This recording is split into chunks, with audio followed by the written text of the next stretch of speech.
Salut la gang! Ben non, ben non. Vous le voyez, j'ai pas encore arrêté de faire le podcast. Fait que vous êtes pognés avec moi encore cette semaine pour un autre épisode du balado. J'essaye d'arrêter le seul podcast dont l'objectif du podcast, c'est d'arrêter de faire des podcasts, tout le monde. Et là, vous ne pouvez pas chialer, par exemple, parce que je vous l'avais dit, je vous avais prévenu à notre dernier épisode à tendance plus politique avec mon invité Ophélien Champlain. Très intéressant épisode d'ailleurs que je vous invite à écouter, qu'il nous restait au moins une crevasse sombre à explorer dans la chambre infernale de la droite politique du Québec pour essayer de satisfaire notre curiosité compulsive ici à J'essaye d'arrêter tout le monde ensemble. Et là, je vous rappelle qu'on était parti avec des belles intentions hein, au début du projet, là, vers la fin de l'été, de parler de politique, puis d'aller un petit peu dans les deux directions, aller parler avec la sphère facho-conservatrice de la droite, s'il existe une telle chose, et de l'autre côté, aller explorer les aléas de la gauche woke radicale, trop intense également de ce côté-là, pour essayer de voir un peu ce serait quoi en fait les fondations communes de ces deux camps qui sont plus divisés que jamais, il semble présentement politiquement au Québec. Mais comme plusieurs le savent, ça ne s'est pas vraiment passé comme ça, hein. La réalité fait que, disons que le côté qu'on pourrait appeler les progressistes ou de la gauche, en tout cas, n'ont pas répondu à l'appel, malheureusement, depuis 2 mois d'appels, de courriels et de recherches acharnées, obsessives, compulsives, comme on sait le faire ici. C'est maintenant zéro en plus de 15 personnes quand même qui ont refusé le dialogue ou ignoré nos demandes totalement pour venir nous parler ici. C'est d'une tristesse sans fin, je ne vous en cacherai pas, voyez-vous mes larmes de crocodile, mais comme on dit, fait que présentement, on est pogné avec la droite. Mais en bout de ligne, c'est peut-être une bonne chose, pareil, parce que ça nous a permis de regarder ça avec un regard très calme et rationnel, puis de se rendre compte que c'est pas si pire que ça. À date, nos invités de la droite, on a quand même bien du fun, et c'est somme toute assez rationnel et agréable comme position. On n'a pas encore trouvé donc le proto-Hitler du Québec, malheureusement, dans cette exploration de la droite. Tout le monde, le tyran facho moderne de la belle province est encore à découvrir. Et peut-être même un petit Mussolini Gen Z, on ne l'a pas encore découvert s'il existe présentement. Donc ce sera dans le futur peut-être à découvrir dans notre exploration. Mais aujourd'hui, par contre, on va continuer justement à avancer avec le président d'une organisation qui a fait couler beaucoup d'encre et son lot de larmes gauchistes, je dirais, dans la dernière année. J'ai nommé la Nouvelle Alliance et son président appelé François Gervais. Ce sera notre invité d'aujourd'hui. Et en guise d'introduction, j'aimerais vous lire un petit extrait d'un texte de l'auteur de gauche, je ne sais pas radical, mais en tout cas très, très assumé et décomplexé qu'on connaît, qui s'appelle Jonathan Durand-Folco. Très bon auteur d'ailleurs, je dois le dire, il faut l'avouer, même si il veut pas discuter avec nous pour le moment, peut-être parce qu'on n'est pas assez big sur le web, qui sait. Bref, dans son texte intitulé de la semaine dernière, Faut-il débattre avec l'extrême droite ou la combattre? Il dit, Jonathan Durand-Folco, la chose suivante. J'ouvre les guillemets. C'est un bon extrait quand même, alors soyez attentifs. Il dit, quelle est ma position parmi ce spectre d'opinion? Commençons d'abord par la première approche, celle de la liberté d'expression sans réserve et de l'ouverture maximale au dialogue. Ce n'est pas ma position. Ce n'est pas ma position et voici pourquoi. Je crois fortement, pardon, au principe de la liberté d'expression dans le respect de la loi qui interdit le discours haineux notamment. On doit pouvoir débattre entre personnes de gauche, de centre ou de droite, incluant la gauche radicale et les personnes ayant des positions très conservatrices, dans les limites fixées par des principes de respect mutuel et de dignité humaine. À ce titre, je ne crois pas qu'il soit acceptable de débattre avec une figure comme Alexandre Cormier-Denis, par exemple, un militant d'extrême droite se qualifiant lui-même d'ethno-nationaliste, qui a tenu maints propos dignes du racisme biologique et de la xénophobie décomplexée. Je suis donc d'accord avec plusieurs personnes qui refusent catégoriquement de débattre avec lui ou de tolérer sa présence dans l'espace public. À l'instar de Fabrice Ville dans son texte La haine ne mérite pas de tribune. Bref, il ne faut pas contribuer à normaliser les franges marginales de la droite extrémiste, comme l'a fait le magazine Urbania dans son portrait récent qui le présentait comme une sorte de rebelle infréquentable. Fermez les guillemets. Alors, je voulais vous lire ça parce que ça vous donne un peu une perspective sur comment ici on aborde la chose à J'essaie d'arrêter. Je suis pour le respect, bien sûr, de la loi et de l'ordre en société moderne. Donc, on est ici, par contre, en désaccord avec Durand-Folco sur la notion de discours haineux en général, qui, selon nous, est une chose trop subjective, en fait, et sera toujours manipulée au bénéfice de ceux qui ont le pouvoir comme définition de qu'est-ce qui est haineux ou qu'est-ce qu'il n'est pas. Fait que selon moi, les interprétations diverses de ce que constitue ce discours haineux vont être changées toujours par les gens au pouvoir, donc par les élites en contrôle, et vont être utilisées pour censurer et même empêcher les gens de se rebeller ensemble s'ils ne veulent et admettre une opposition face au pouvoir qui est en position de pouvoir présentement. Donc, selon moi, la position équitable pour tous, ce serait plutôt d'être un échange libre, en fait, d'idées, même celles qui sont trouvées haineuses par certains, tant qu'il n'y a pas d'appel à la violence ou à la diffamation. Donc, introduction comme ça ici, selon moi, c'est en débattant que c'est possible de démontrer aux gens, de façon publique, que certaines positions sont stupides, sont rétrogrades ou discriminatoires ou xénophobes ou whatever. C'est en les adressant et en parlant, en échangeant qu'on peut s'en rendre compte. D'une autre façon, comme préconisait Durand Folco et l'activiste de gauche radicale, en voulant ignorer des positions qualifiées extrêmes, selon moi, c'est juste mon opinion bien sûr, c'est ça qui a le potentiel de créer aussi ce qu'on peut appeler la masculinité toxique d'une autre façon, parce que si les gens qui ont des positions hyper extrêmes n'ont pas de place publiquement pour en parler et qu'on puisse écouter et respecter leurs idées, même si on ne les aime pas, eh bien, ces gens-là vont rester dans leur groupe et vont se convaincre entre eux que leurs positions sont probablement légitimes et qu'ils n'ont aucun affront contre eux et donc ils vont s'emplir de pouvoir et pouvoir donc foisonner ces mêmes idées qui peuvent être négatives là ou toxiques à l'intérieur même d'eux. Donc, les mots, aussi violents soient-ils, sont une solution, selon moi, pour éviter la violence physique due à la suppression de discours qui pourraient être qualifiés de haineux d'un côté ou de l'autre du spectre politique. Mais pour ça, il faut avoir le respect de ses adversaires et la force mentale, émotionnelle de les écouter si elles ont le mérite, eh bien, de les détruire en public s'il le faut. Voilà. C'est selon moi ce qu'on pourrait, en tant que société, souhaiter pour avoir, je crois, bâtir en fait une population future qui serait plus intelligente, résiliente, avec des idées autonomes et des individus, en fait, plutôt qui sont autonomes et responsables de faire eux-mêmes leurs propres choix, comme on va vous inviter à faire aujourd'hui avec notre invité. Dans les manifestations de cet été et dans certains articles publiés sur le web, dans nos médias mainstream ou de masse subventionnés, on les accueille ainsi par les contre-manifestants à leur présence. Pas de fachos dans nos quartiers, entre autres. On lisait dans Le Devoir d'ailleurs qu'un animateur du balado Génération Oui sur YouTube, que je recommande personnellement de vous abonner et d'écouter sur la notion de l'indépendance, même s'ils font partie de ceux qui ont refusé de venir parler ici à mon invitation. L'animateur David Jauvin disait, ouvrez les guillemets, en parlant de Nouvelle Alliance, c'est un microcosme qui a l'air majoritaire et qui met une mauvaise lumière sur le mouvement indépendantiste, alors que n'importe quel autre groupe souverainiste ne propage pas ces idées-là. C'est dommage. Il note d'ailleurs que sa gêne serait la même si la Nouvelle Alliance était un groupe d'extrême gauche, fermez les guillemets. Mais sur le site web de la Nouvelle Alliance, on peut lire les choses suivantes, ouvrez les guillemets, osons donc enfin nous proclamer héritiers de la Nouvelle-France avec fierté et gloire dans un nationalisme réconcilié avec les origines du pays qu'il défend. L'attachement aux sources de notre vie n'est pas une volonté de muséification ou une nostalgie pétrifiant le temps, mais une semence durable de notre sol, duquel surgit un avenir dont l'harmonie dépend de sa relation positive et sereine avec le passé. Tête haute, camarades, le Québec a rendez-vous avec l'histoire. Vive l'indépendance. Pour parler de tout ça, on va accueillir immédiatement le président de la Nouvelle Alliance qui a généreusement accepté l'invitation aujourd'hui, Monsieur François Gervais. Bonsoir, mon cher, et bienvenue à J'essaye d'arrêter. Bonsoir Gab, et je te remercie pour l'invitation. Ça a été une très belle introduction, hein, dithyrambique. J'ai hâte de pouvoir embarquer dans les choses sérieuses avec toi. Ça risque d'être assez intéressant. Je pense que ça va être intéressant. Ça a été même plus long que je pensais. Je pensais faire 5 minutes. Ça a duré comme 6-7 minutes. Fait que je sais pas si je vais couper des bouts au montage à voir. Mais j'avais envie aussi, c'était pour te partager un peu le point de vue que j'ai par rapport à la liberté d'expression. Et en même temps, se remémorer un peu des étiquettes et des choses qui ont été associées à la Nouvelle Alliance dans les derniers mois.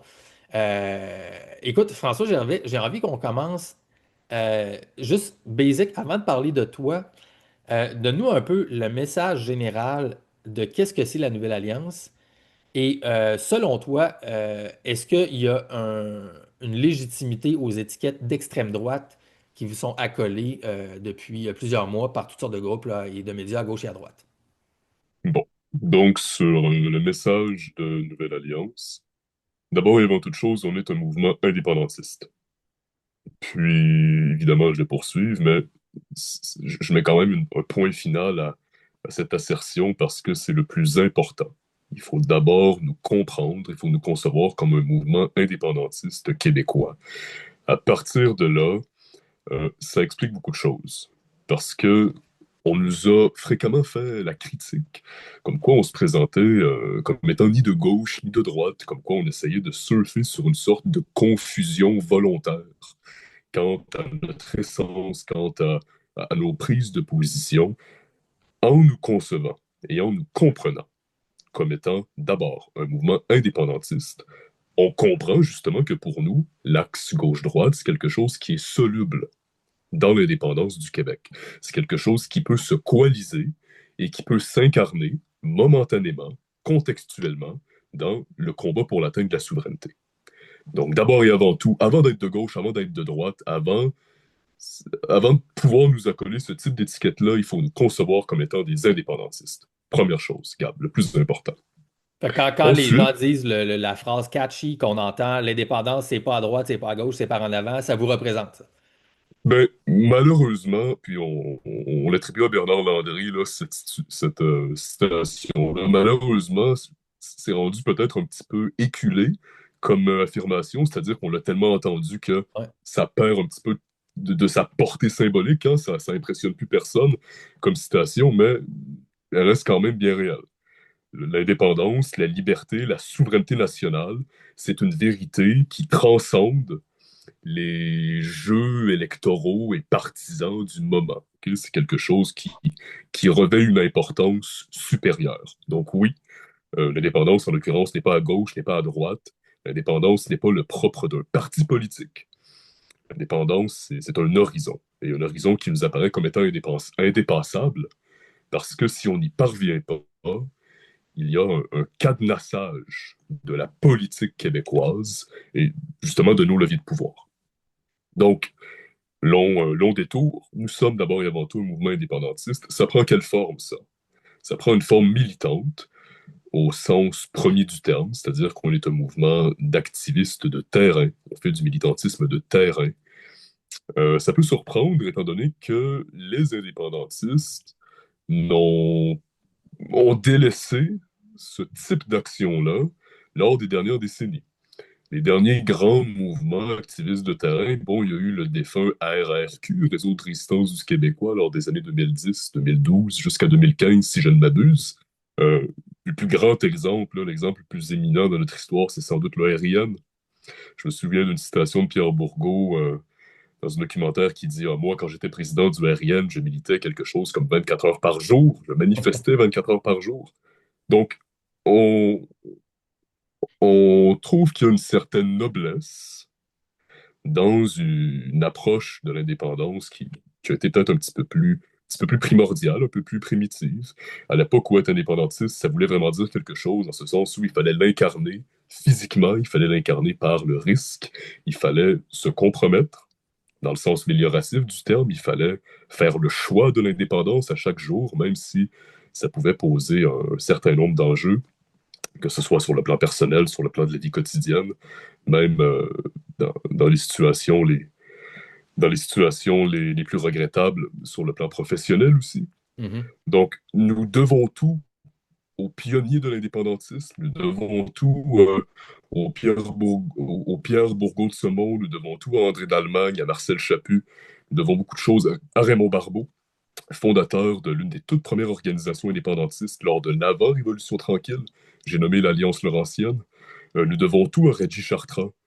Nous devons beaucoup de choses à Pierre Falardeau, à René Lévesque aussi, même si c'est une figure de l'indépendantisme un petit peu plus institutionnalisée.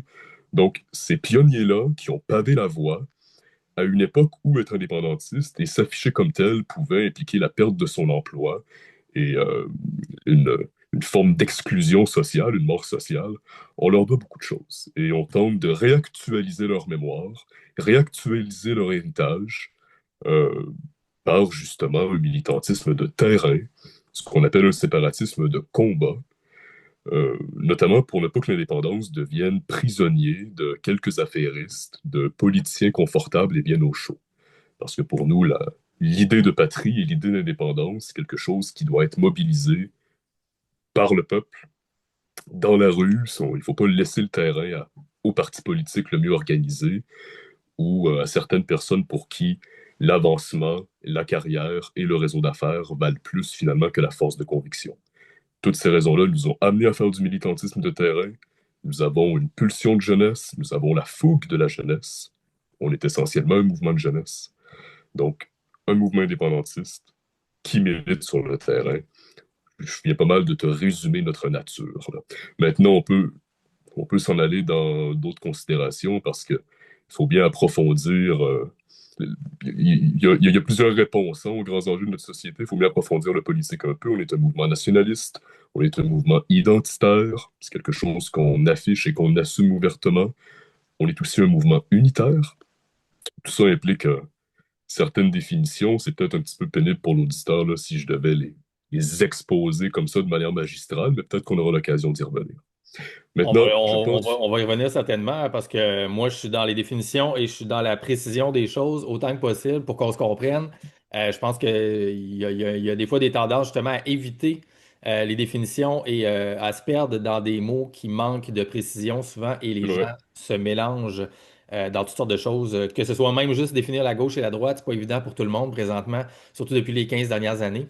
Fait que là, mais je sens que je t'ai coupé un peu. Est-ce que tu allais rebondir sur ma deuxième sous-question, qui était celle exactement, oui. des étiquettes d'extrême droite? Parce que là, tu me dis, comment tu me dis ça, Colin, je l'ai perdu. T'as dit, c'est un mouvement unitaire aussi qui transcende. Ah, tu parlais de la jeunesse, en fait, que vous avez l'aspect de la jeunesse qui est avec vous d'une certaine façon, mais on a entendu beaucoup cet été, justement, cette idée que la jeunesse et plus que jamais indépendantiste depuis, mettons, les 30 dernières années.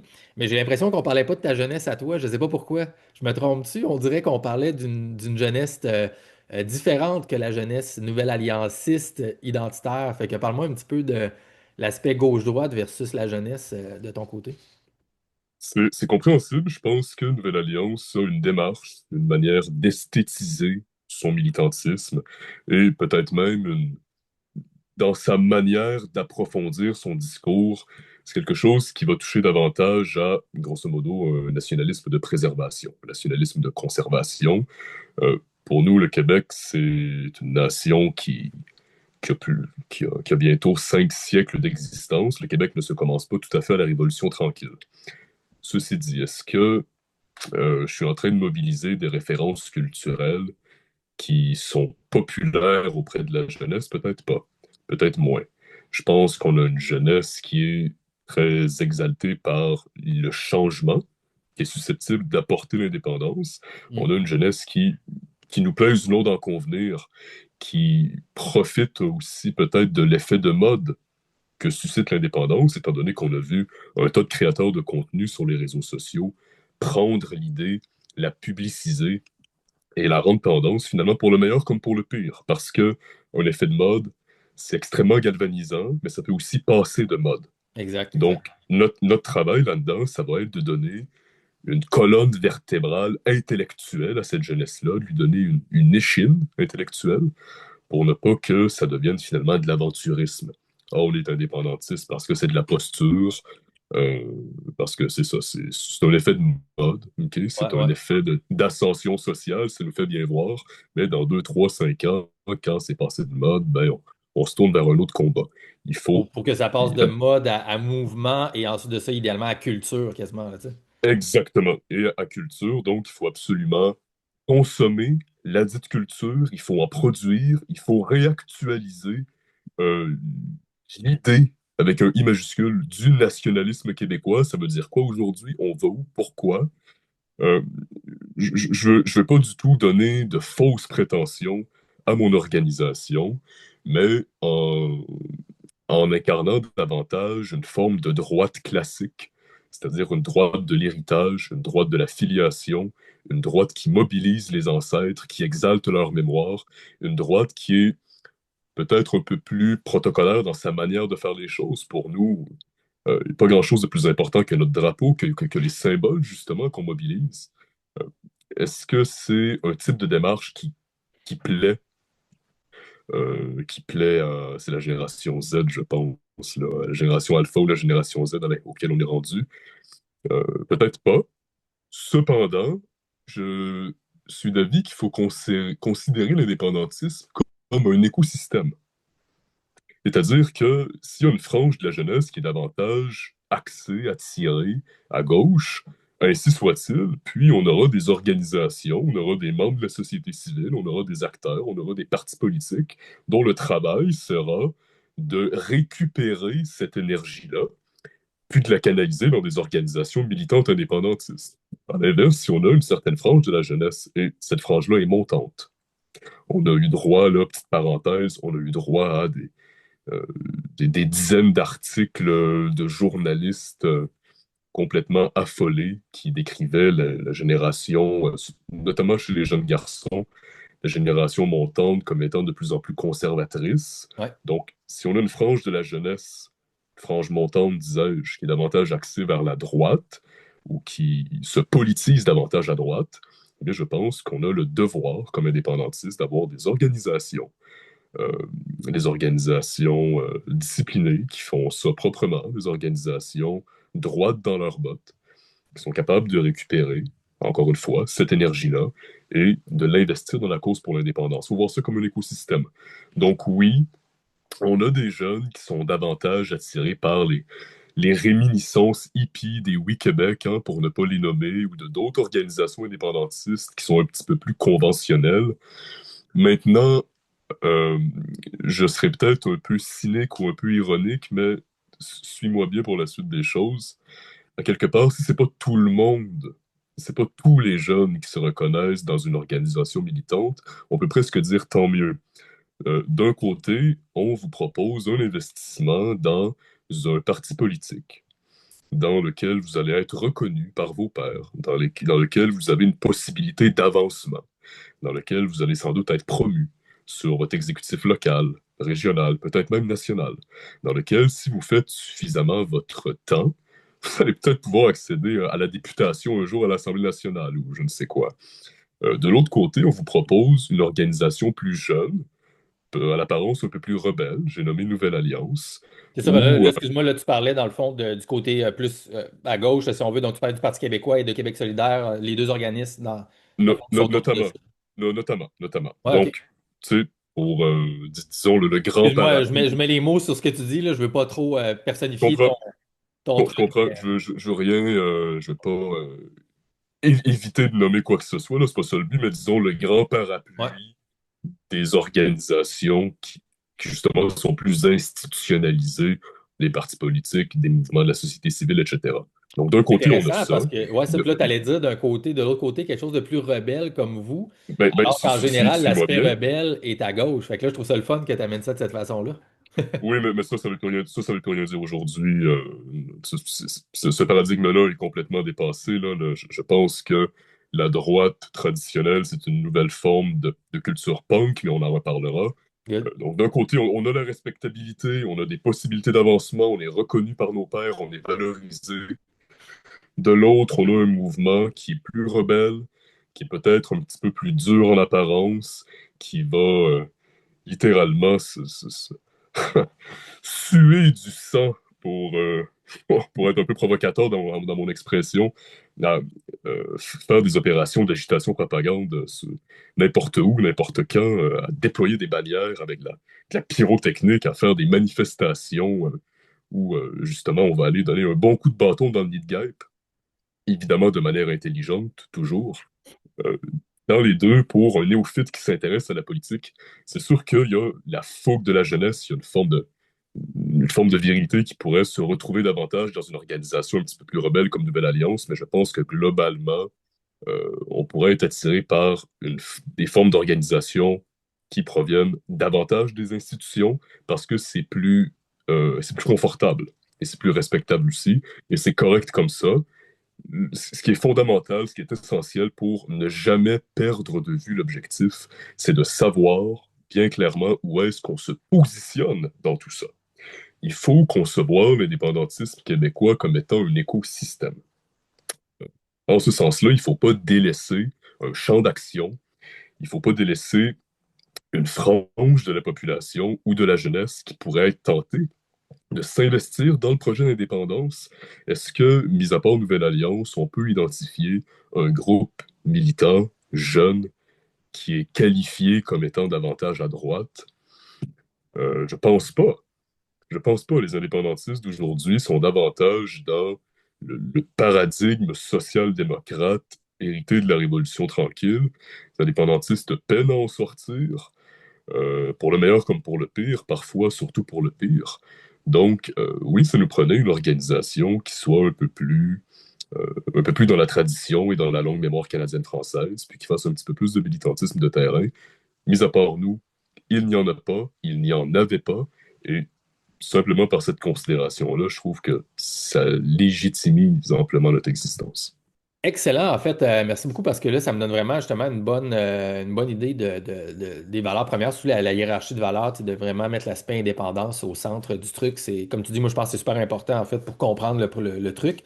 J'aimerais qu'on tout de suite en fait entendre ton point de vue sur quelque chose qui s'est passé dans une de vos dernières manifestations en septembre par rapport à tout ce que tu viens de dire en fait. Tu parles d'un écosystème, en fait, où est-ce qu'il y a, tu sais, il y a plusieurs différentes valeurs qui se rejoignent idéalement autour de l'indépendance, et donc il y a plusieurs organismes et tout ça. Et là, tu vas pouvoir toi-même probablement remettre les détails. Donc là, moi, des fois, je mélange les dates et les événements, mais en septembre, je crois qu'il y a une manifestation, si je ne me trompe pas, c'était à Québec, dans laquelle vous avez participé. C'est peut-être même vous qui l'avez organisé. Et là, vous êtes arrivé là, et là, vous avez eu des contre-manifestants, justement, je pense, d'autres gangs de l'écosystème en question de l'indépendance qui se sont opposés à vous un petit peu, si c'était autour d'une statue, quelque chose comme ça. Peux-tu me reparler un petit peu de ça? Ça a fait quand même les manchettes un petit peu et ça semblait quand même relativement intense là, comme situation. Fait que replace-nous un peu dans qu'est-ce qui s'est passé. Je pense que ça va nous donner si tu es d'accord, un exemple un peu de l'écosystème et de où est-ce que vous vous trouvez, vous autres, là-dedans présentement et comment c'est projeté ensuite de ça, tu sais, dans les médias et dans les réseaux sociaux à caractère indépendantiste. Bon, tu me reçois bien, Gab, tu m'entends bien?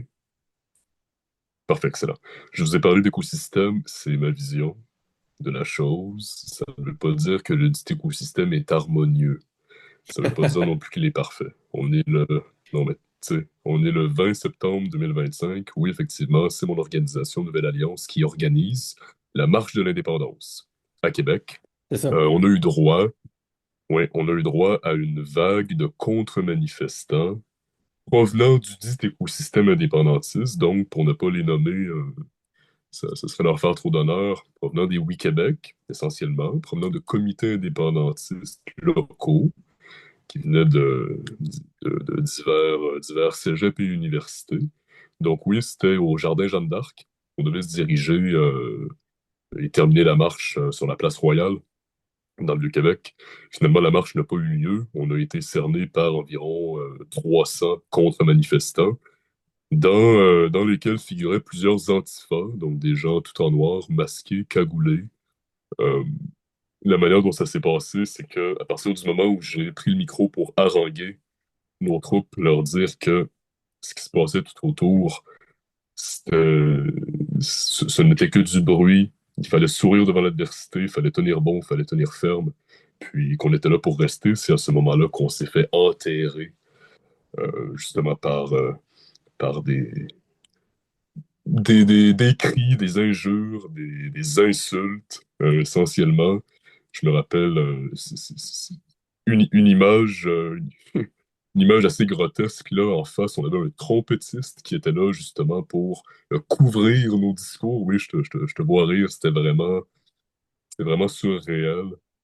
Euh, c'est ça qui s'est passé. Ça a duré un bon 1 heure et demie à peu près. On est resté groupé autour de la statue de Jeanne d'Arc au jardin Jeanne d'Arc à côté des plaines d'Abraham. Euh, je souligne quand même qu'on a pu tenir le parc et tenir la statue pendant tout ce temps-là. L'extrême gauche, surtout lorsqu'il s'agit de contrer nos manifestations, ont quand même un historique de vandalisme assez important envers nos monuments, envers nos statues. On peut penser au monument de Dollard des Ormeaux, là, au parc La Fontaine à Montréal, qui a été vandalisé 2, 3, 4, 5, 10 fois. Ça ne se compte plus. Cette année encore, on s'en rejasera. Donc, on a tenu le parc, on a tenu bon. Il est venu un moment où on a tenté de faire une sortie sur l'avenue Georges V, qui borde les plaines d'Abraham. On a marché un petit 150 mètres jusqu'à ce que le chef de police vienne me voir et me dise, si vous n'arrêtez pas votre manifestation est déclarée illégale. Vous prenez vos trucs et tout le monde rentre chez eux. Donc, ça a été Mais vraiment votre manifestation confrontant. avait-tu été préapprouvée? Oui, Était-tu? absolument. Notre manifestation était légale, notre manifestation était Fait déclarée. On avait été en contact étroit avec le service de police de la Ville de Québec dans les semaines qui précédaient le 20 septembre. Donc, on a été confronté que à vous en des... alliez à ce moment-là sur le chemin qui avait été tracé? On s'en allait reprendre le chemin qui a été tracé. On a dû sortir par l'avenue Georges V parce que l'endroit où on devait sortir, le jardin Jeanne d'Arc, pour ceux qui connaissent, là, c'est 4 points d'entrée, hein. Donc, c'est quand même assez limité comme Rationnel, ouais, si on cartésien. veut si on veut se repositionner stratégiquement. Donc, non, on s'en allait reprendre notre itinéraire initial. Ça a été déclaré illégal. Donc, c'est ça la situation. Mais c'est quoi la On a été justification, en cerné, fait, de la on a été police? confronté à un système policier déficient. Parce que me rappelle encore d'un officier de police qui était présent, puis euh, je- sachant qu'il fait de son mieux, je me souviens de lui qui vient me voir et qui me dit, mais qu'est-ce qu'on fait? Est-ce qu'on reste là toute la nuit?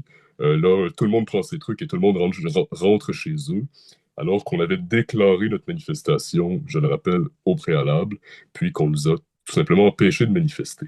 Et ceux qui nous ont empêchés de manifester, il faut les dénoncer pour ce qu'ils sont, il faut les nommer pour ce qu'ils sont. Ce sont des indépendantistes qui, à ce moment-là, et c'est un paradoxe parce que d'ordinaire, il ne m'appartiendrait pas de douter de la force de leurs convictions, mais à ce moment-là, oui, ils ont trahi la cause de l'indépendance, qui demande le rassemblement, qui demande l'unité, qui demande le plus de manifestations politiques possibles, où que ce soit, quand que ce soit sur le territoire national, à Québec, à Montréal, en région, où on a de la difficulté à faire du militantisme. Les jeunes de région ont un appétit pour l'indépendance. En sortant de Montréal, on a eu une opportunité magnifique de démontrer notre capital national,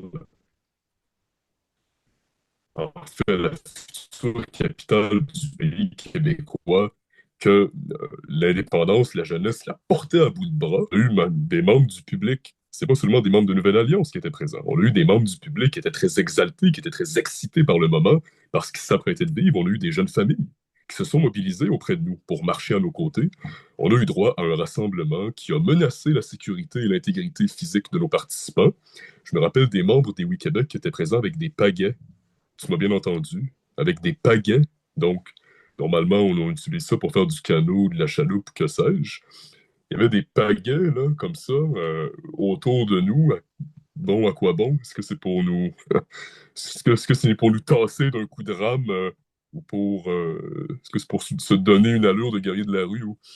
On a eu on a craint une attaque de peinture à un moment parce qu'il y avait des allers-retours de contre-manifestants qui avaient des gants de latex et qui semblaient manigancer, bon, on ne le saura jamais, on ne sait pas trop quoi. Donc tout ça euh, a été extrêmement oppressant pour le public, pour des indépendantistes, des citoyens, des habitants de la ville de Québec qui venaient se rendre au Jardin Jeanne d'Arc pour manifester dans l'ordre, dans la discipline, dans le calme. Puis, oui, il faut le dire, les acteurs principaux de cette contre-manifestation-là, ça a été des indépendantistes dits de gauche, notamment provenant des Oui-Québec.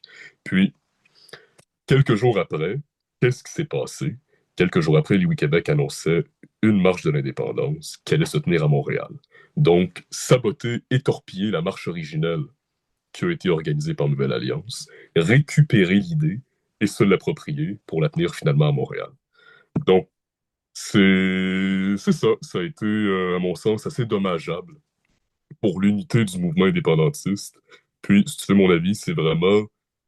ça trahit un peu l'étroitesse de leurs convictions et la pauvreté de leur lecture politique. Ils considèrent que Nouvelle Alliance est davantage subversive pour le Québec et pour l'indépendance que le régime fédéral canadien. Ils sont dans une position petite bourgeoise où euh, justement, ils peuvent se permettre de planter un couteau dans le dos de leurs alliés objectifs.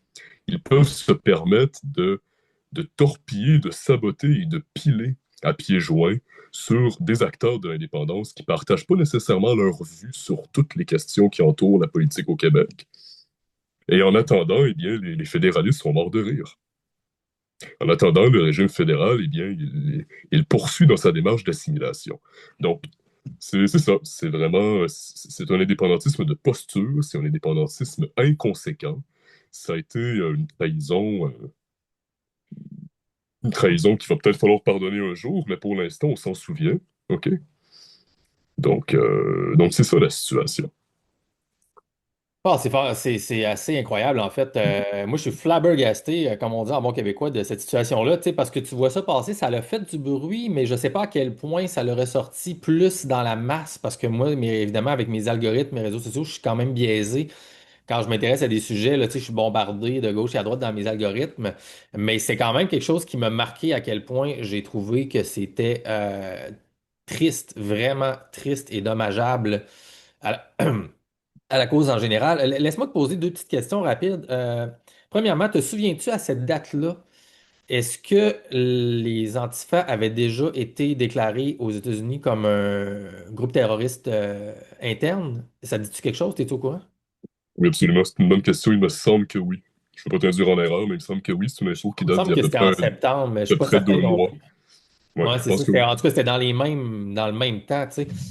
Parce que là, ça, au Canada, c'est encore un truc flottant, mais c'est une question assez centrale et intéressante à ce qui se passe parce que, justement, les mouvements de gauche se sont fait alliés objectifs, justement, d'Antifa, tu sais.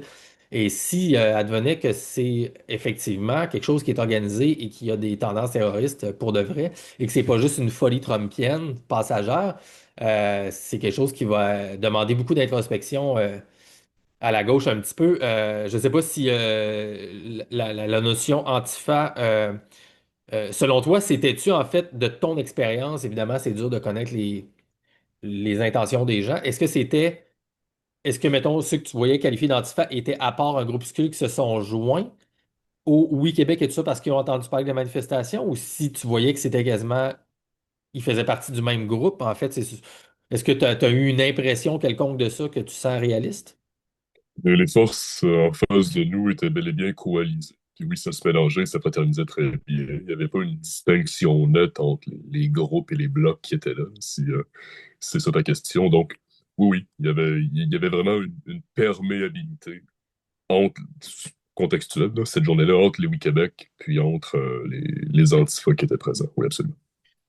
Parce que moi, tu sais, de mon point de vue, j'essaie de voir, tu sais, d'avoir un vol, tu sais, le plus large possible sur la situation, tu sais, par plaisir, parce que c'est comme ça que mon cerveau marche, tu sais. Et je me dis, si je suis les gauchistes, whatever, Génération Oui, Oui, Québec, de ce monde et tout ça, pour pro-indépendance, les solidaires, et que je critique fortement les gens de droite et qu'il ne faut pas s'associer à l'extrême droite dans le mouvement indépendantiste, c'est une position qui peut se défendre, qui peut être logique, mais à ce moment-là, il faudrait, je crois, tenir la même chose du côté gauche et se dissocier aussi explicitement de ce qui serait extrême à la gauche. Et si Antifa répond aux qualificatifs qui ont été révélé en fait par la politique américaine, visiblement, il faudrait potentiellement se distancer de ça. Est-ce que pour toi, Antifa fait partie d'un allié objectif pour l'indépendance s'il serait indépendantiste? Est-ce qu'on doit les inclure dans le mouvement? Ou toi, tu verrais qu'il faut se distancier dans l'organigramme ou l'écosystème de mouvements comme Antifa, considérant, mettons, qu'Antifa était réellement indépendantiste, là, tu sais?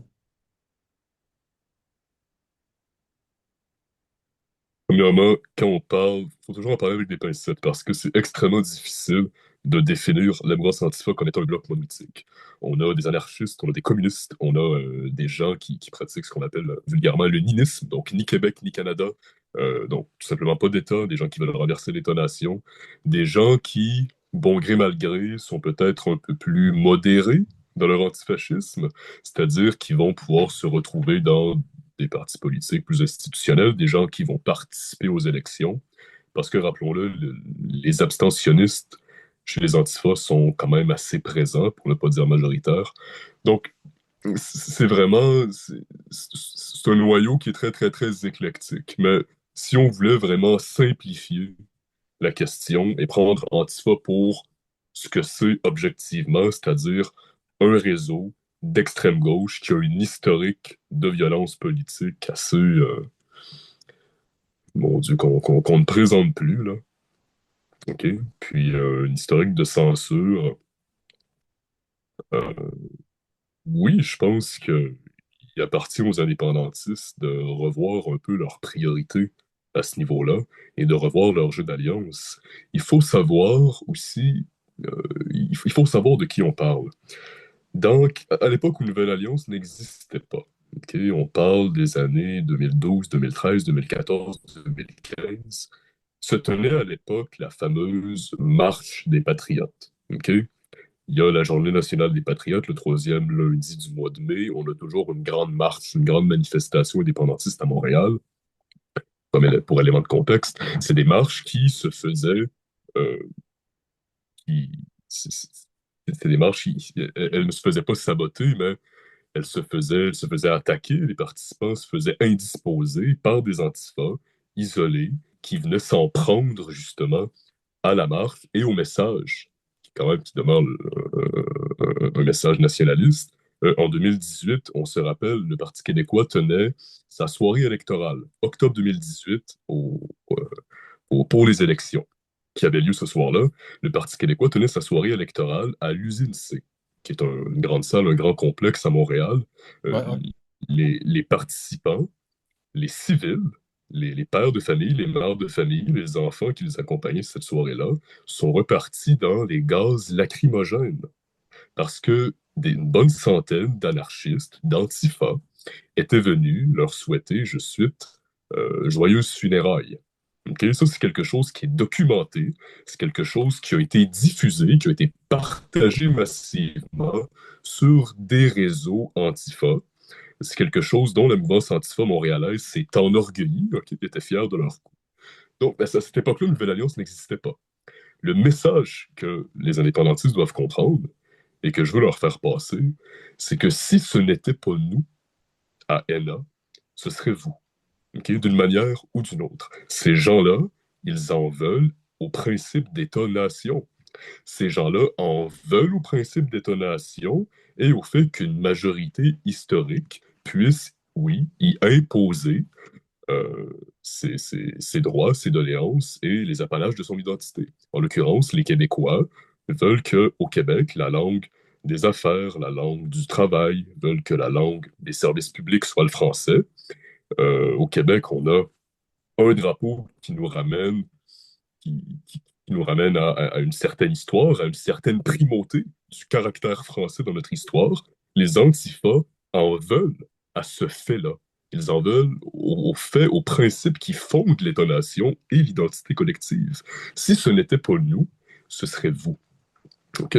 Puis, si ça restait à prouver, je viens de te nommer quelques exemples là, qui ont eu cours par le passé.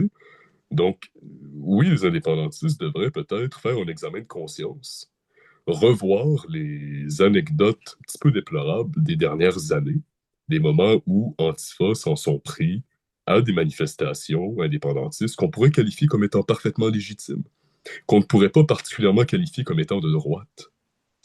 Et aujourd'hui, ben, on en est là.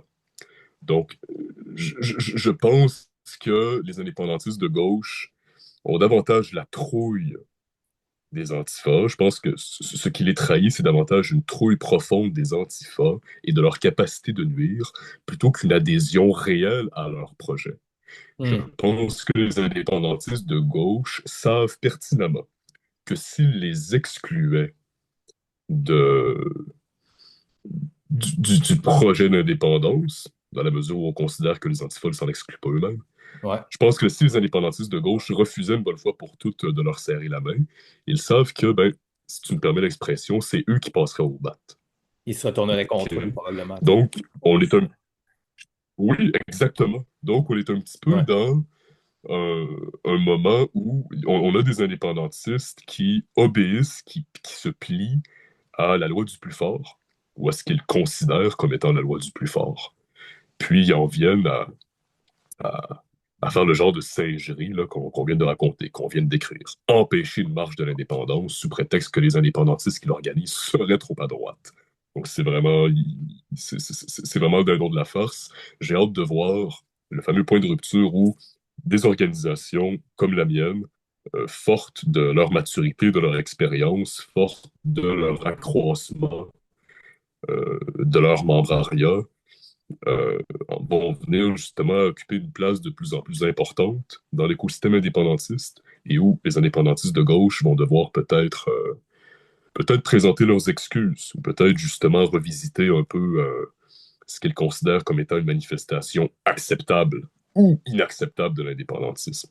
Je pense que ces gens-là, à un moment donné, vont devoir dire ouais, il faut peut-être s'asseoir à la même table parce que là, on a tout misé sur le fait qu'on allait détruire, qu'on allait tuer dans l'œuf les organisations indépendantistes de droite. Finalement, c'est pas tout à fait ce qui s'est passé. Ces gens-là sont un petit peu plus déterminés que ce qu'on pensait. Donc, ouais, va falloir revoir les règles du jeu et accepter que c'est pas nous qui contrôlons l'expression politique de l'indépendantisme. C'est vraiment intéressant. Juste en passant, je pense que le délai est revenu un petit peu entre nous deux. Je ne sais pas si tu as remarqué, mais c'est pas grave, on va continuer pareil. Mais juste, je le dis pour les auditeurs aussi, là, si jamais vous voyez qu'on se parle un petit peu un par-dessus l'autre, ça doit être à cause du délai présentement d'enregistrement.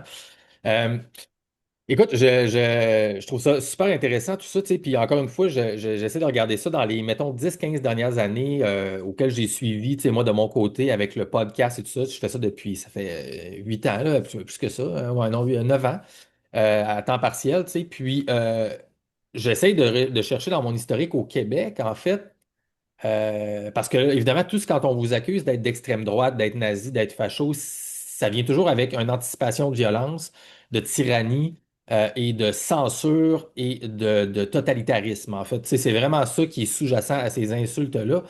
Et donc, évidemment, l'apanage ou la majorité de la violence, là, vraiment, je parle de violence physique et pas juste verbale, c'est étiqueté à l'extrême droite. Mais dans mon passé, j'essaie de chercher des vidéos, des cas où est-ce que c'est la droite qui initie de la violence, telle que vous avez vécu, mettons, à une manifestation. Et même, je remonte dans le passé, là, dans les années où est-ce que le paysage médiatique alternatif du Québec se dessinait, dont je parle 2017, 18, 19. Il y avait à ce moment-là, moi, ça faisait peut-être un an ou deux que j'avais commencé en 2016, mais il y avait des nouveaux organismes, genre Lux Media, le média ça s'appelait le Studio d'André Pitre, tu sais. C'était avant, il y avait la Meute qui était là, qui était une espèce de regroupement spontané, semi-identitaire qui faisait des marches. Mais quand ces gens-là se regroupaient puis qui allaient en public, c'est pas eux qui initiaient de la violence, c'était encore une fois, c'était les contre-manifestants supposément de gauche qui venaient et qui agissaient de façon violente contre eux pour les prévenir ou pour prévenir la violence peut-être à venir de cette droite-là, tu sais. Donc, il y a toujours une espèce de justification que si on négocie, si on parle, si on écoute avec les fascistes, ils vont agir violemment dans le futur. Et donc, la violence envers eux est légitime, tu sais. Et donc, c'est complètement fou parce que moi, je n'ai jamais vu, puis il y en a peut-être, il doit sûrement en avoir en fait, mais j'ai l'impression qu'au prorata, des gens qualifiés de droite violents, c'est très peu fréquent comparativement à la gauche, ou en tout cas ce qu'on appelle le gauche, si on qualifie les antifascistes de gauche, là, évidemment, encore là, les termes sont durs à préciser. Donc, j'ai envie de lier mon commentaire, tu rebondiras là-dessus, avec Nouvelle Alliance. À quel point êtes-vous officiellement conservateur, mettons, en dessous du point central, du pilier central d'indépendantiste, officiellement? Et y a-t-il, avez-vous un passé violent? Clairement, je te pose la question, y a-t-il des gens qui ont été violents physiquement? Y a-t-il des gens qui se battent dans vos manifestations? Si vous dites que vous en avez fait plusieurs, vous faites des activités intenses, est-ce que vous avez vous-même, par le passé, initié de la violence envers des gens pour lesquels il y aurait une justification publique à faire que j'ai peut-être pas vue? Donc, quel est votre rapport avec la violence si vous êtes supposément les fascistes? Nouvelle Alliance n'a pas de passé violent. Ses membres n'ont pas de passé violent. Euh, Nouvelle Alliance n'attaque pas, mais elle se défend. Il a pu arriver effectivement qu'on se fasse prendre Pour te le dire clairement et sans détour, là, sur le ton de confidence, qu'on se fasse prendre en embuscade, est-ce que c'est des moments où nous avons tendu l'autre joue? Non. Mais Nouvelle Alliance n'a jamais initié la violence. C'est pas le genre de la maison. C'est pas dans nos méthodes. C'est pas dans notre éthique. Et non, Nouvelle Alliance n'a aucun passé violent. Maintenant, oui, on a des gens en face de nous qui sont masqués, cagoulés, et qui, parfois, en toute impunité d'ailleurs, se promènent avec des instruments C'est ça, là. qui servent à faciliter la violence.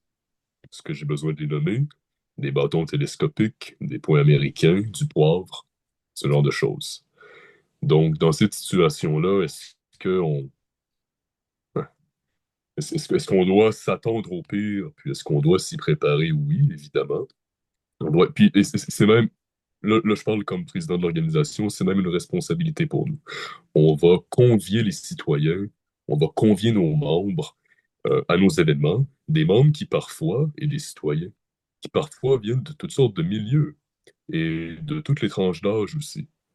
On a des gens plus âgés, on a des gens qui viennent avec leurs enfants, avec leurs enfants. Donc oui, moi j'ai une responsabilité, mes camarades et moi avons une responsabilité d'assurer leur sécurité, le respect de leur intégrité physique. Donc oui, il faut s'attendre au pire, mais non, Nouvelle Alliance n'a aucun historique où il initie la violence là, à l'endroit d'opposants politiques. La réponse est non. Et est-ce que Et ça se saurait. dans ton historique Entre personnel, toi, ouais, entre toi et moi, ça se saurait. certainement que ça se serait, probablement que j'aurais vu ça passer, selon moi, et pas juste une fois. Dans ton observation personnelle, si on exclut Nouvelle Alliance, est-ce qu'on a un passé d'indépendantistes de droite connu au Québec violent, selon toi? Est-ce que tu as vu ça dans les groupes que tu nous as parlé au début un petit peu, ou d'autres? Évidemment, il y a eu des méga manifestations, mettons, bon, dans le temps des gros rassemblements politiques, là, des choses comme ça, là. Mais je parle, mettons, plus organisé et t'as-tu connaissance de ça, toi? Non.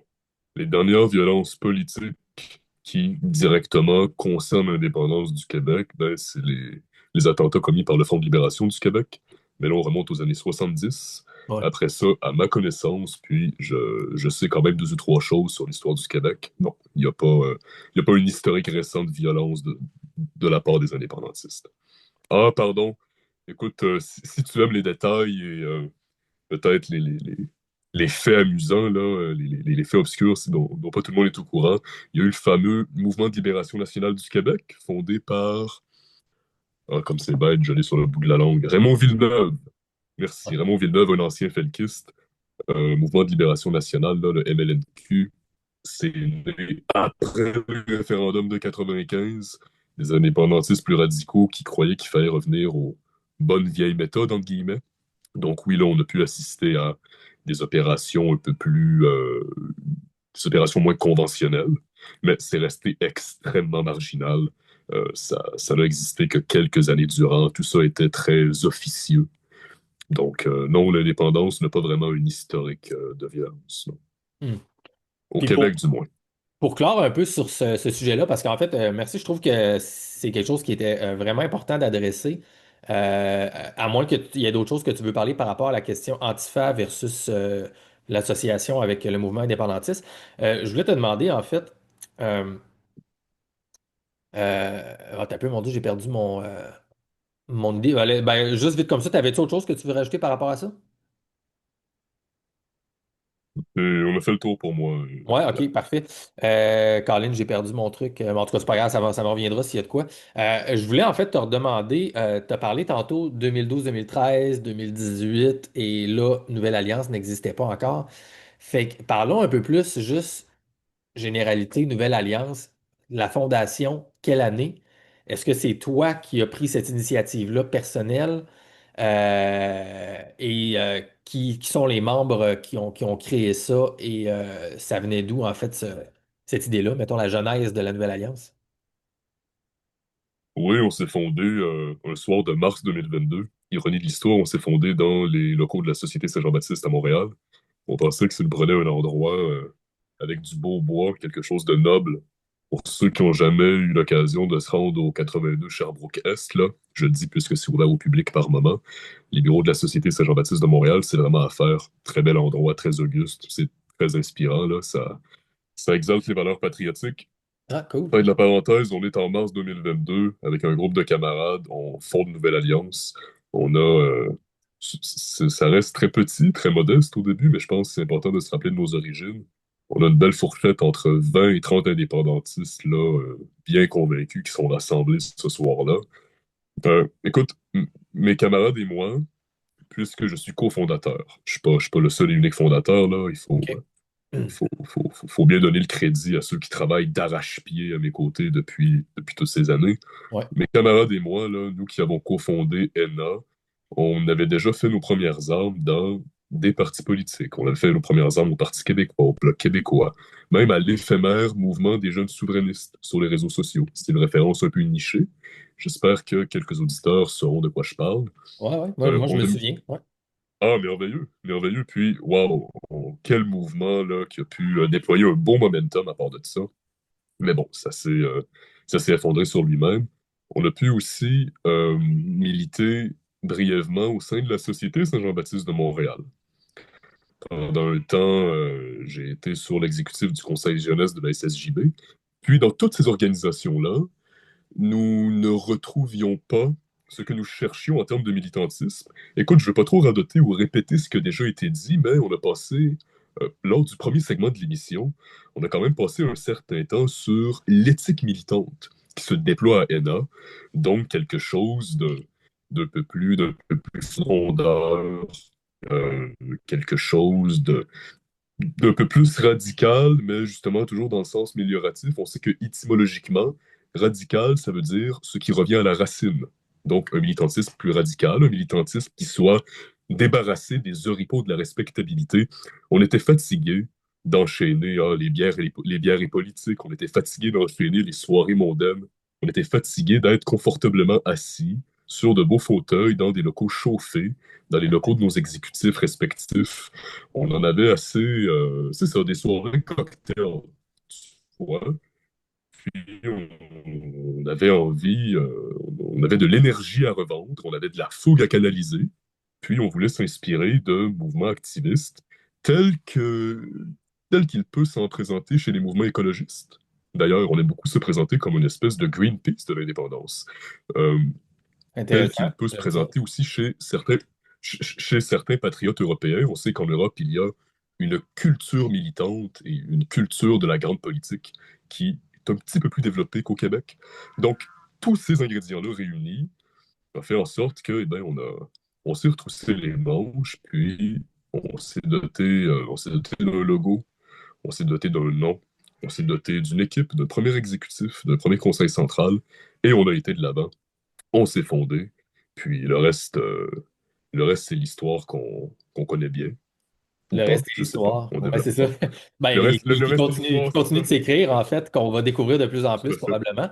Parce que d'après ce que je sens dans ton Voilà. énergie, vous n'êtes pas en train de vous essouffler déjà après 2, 3 ans. Ça semble n'être qu'un début. Oh là là.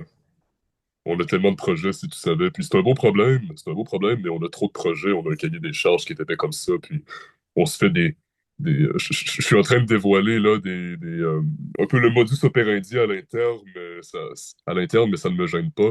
On se fait des chalets des officiers, on est en train de plancher sérieusement sur l'agenda de l'année. Finalement, on est capable de réaliser le tiers des objectifs qu'on s'était fixés parce qu'on est tout simplement surchargé par l'actualité, par ce qui s'en vient du point de vue de l'indépendance, Ouais, par les actions de terrain qui prennent quand même énormément de temps, beaucoup d'énergie, faut-il le dire, beaucoup d'argent aussi. Donc, c'est ça. C'est un exactement. beau problème. On a beaucoup de projets, peut-être même trop. Mais bon, C'est mieux trop que pas assez, ça, c'est c'est ça sûr. la politique. Oui, absolument. Parle-moi un petit peu, juste en quelques instants, mettons, juste pour finir la parenthèse Nouvelle Alliance en tant qu'organisation, mettons les gens qui résonnent avec ton message, qui t'écoutent présentement, qui sont comme, ah, moi, ça me parle, ce gars-là, il me motive, j'ai envie de m'investir dans quelque chose. Comment les gens peuvent, on va leur faire à la fin, là, mais tu sais, il y a peut-être juste un petit peu de détail, y a-tu un membership officiel, y a-tu un coût, y a-tu des places dans différentes villes que les gens peuvent s'organiser ou c'est virtuel pour le moment. Mettons en 2 minutes, là, tu sais, le tour rapide, mettons, d'un un gars ou une fille qui sont comme nouvelle alliance. Je le feel, ça m'intéresse. Absolument. Donc, non, c'est pas seulement virtuel. Au contraire, même, notre objectif premier, c'était de sortir la jeunesse d'Internet. Vous pouvez nous retrouver sur notre site web nouvellealliance.org. On est également sur tous les réseaux sociaux possibles et imaginables. Facebook, Instagram, X, anciennement Twitter, TikTok nouvellement, Telegram, et j'en passe sans doute. Vous pouvez nous écrire. On a une section contact sur notre site web.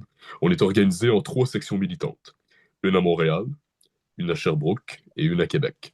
OK. Euh, Bien sûr, d'autres sections sont en attente d'être fondées. Ça dépend évidemment de la cellule et du nombre de militants qui sont capables de s'organiser dans un chef-lieu, hein, dans un endroit clé, dans une ville clé. Et si la cellule est capable de persister, de faire corps ensemble, de se lier par la camaraderie au fil du temps, donc, on est à Montréal, Québec et Sherbrooke, mais si vous êtes à Trois-Rivières, si vous êtes au Saguenay, si vous êtes dans les cantons de l'Est, ne soyez pas gênés. Ça nous prend des camarades absolument partout. Le pays est grand, puis on attend justement d'étendre nos activités, on ne demande que ça. Donc, que la contrainte géographique ne soit pas limitante pour vous. Voilà. Comme ça qu'on est organisé, puis, je l'ai dit, je le répète, ce n'est pas seulement virtuel. On a justement un agenda qui est bien chargé. Lorsque vous prenez votre carte chez nous, on s'attend à vous voir sur le terrain. C'est une attente qui est réaffirmée lors d'une rencontre de recrutement qu'on a avec chaque postulant qui vient à nous pour prendre sa carte. Quant à nos coûts, maintenant, oui, il faut bien se financer, il faut bien pouvoir acheter nos drapeaux, n'est-ce pas? Donc, on a les mêmes coûts que les partis politiques. Adhérer une année, c'est 10 $, 2 années, c'est 20 $, 3 ans, c'est 25 $. C'est pas fort de café, c'est pas la mer à boire. Donc, voilà, c'est ce qui est demandé. Puis vous allez voir, le militantisme est une aventure absolument passionnante. Puis on est capable d'y forger les plus belles années de notre jeunesse.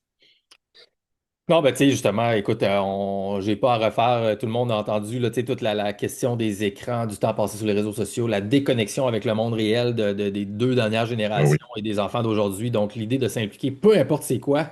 Moi, mon message, c'est comme faites de quoi avec une communauté physique, matérielle, bouger, le sport, l'implication militante comme vous, la cuisine, le tricot, whatever ce que c'est, mais tu sais, faites quelque chose avec des gens dans le monde réel.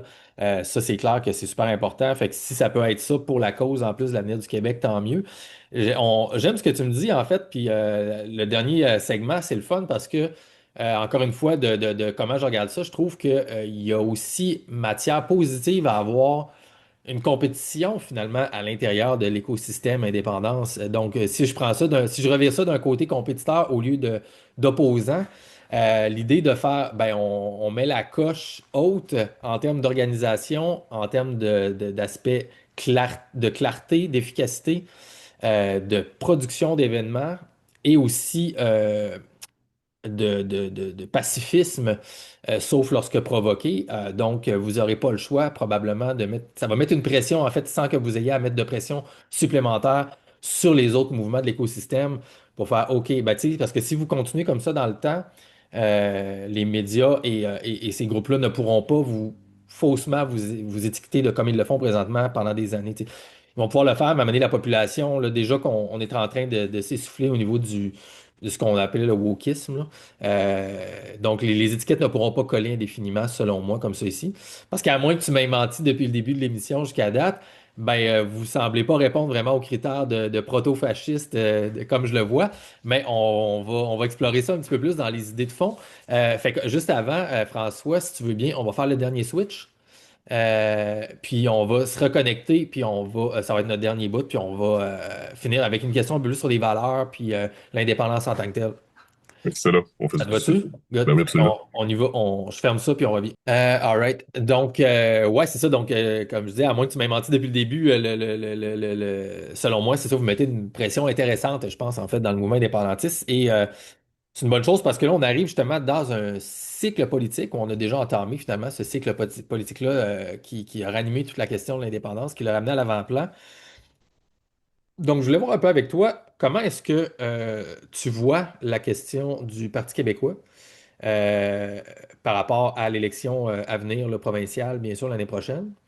Et est-ce que vous avez une association de près ou de loin avec le système politique ou vous voulez rester indépendant à 100% de ce système-là et militer coûte que coûte juste pour l'indépendance? Et dans le sens que, tu sais, allez-vous aller, exemple, si on en venait à élection du PQ slash soir de référendum, si c'est ça la voie qu'ils empruntent finalement, allez-vous aller supporter, donc, et militer pour le vote au oui, tu sais, supporter qui a été propulsé par le Parti québécois à ce moment-là? Ce serait quoi, mettons, un peu ta vision à moyen terme des 2 prochaines années, advenant, mettons, que ce scénario-là se dessine là, et se concrétise?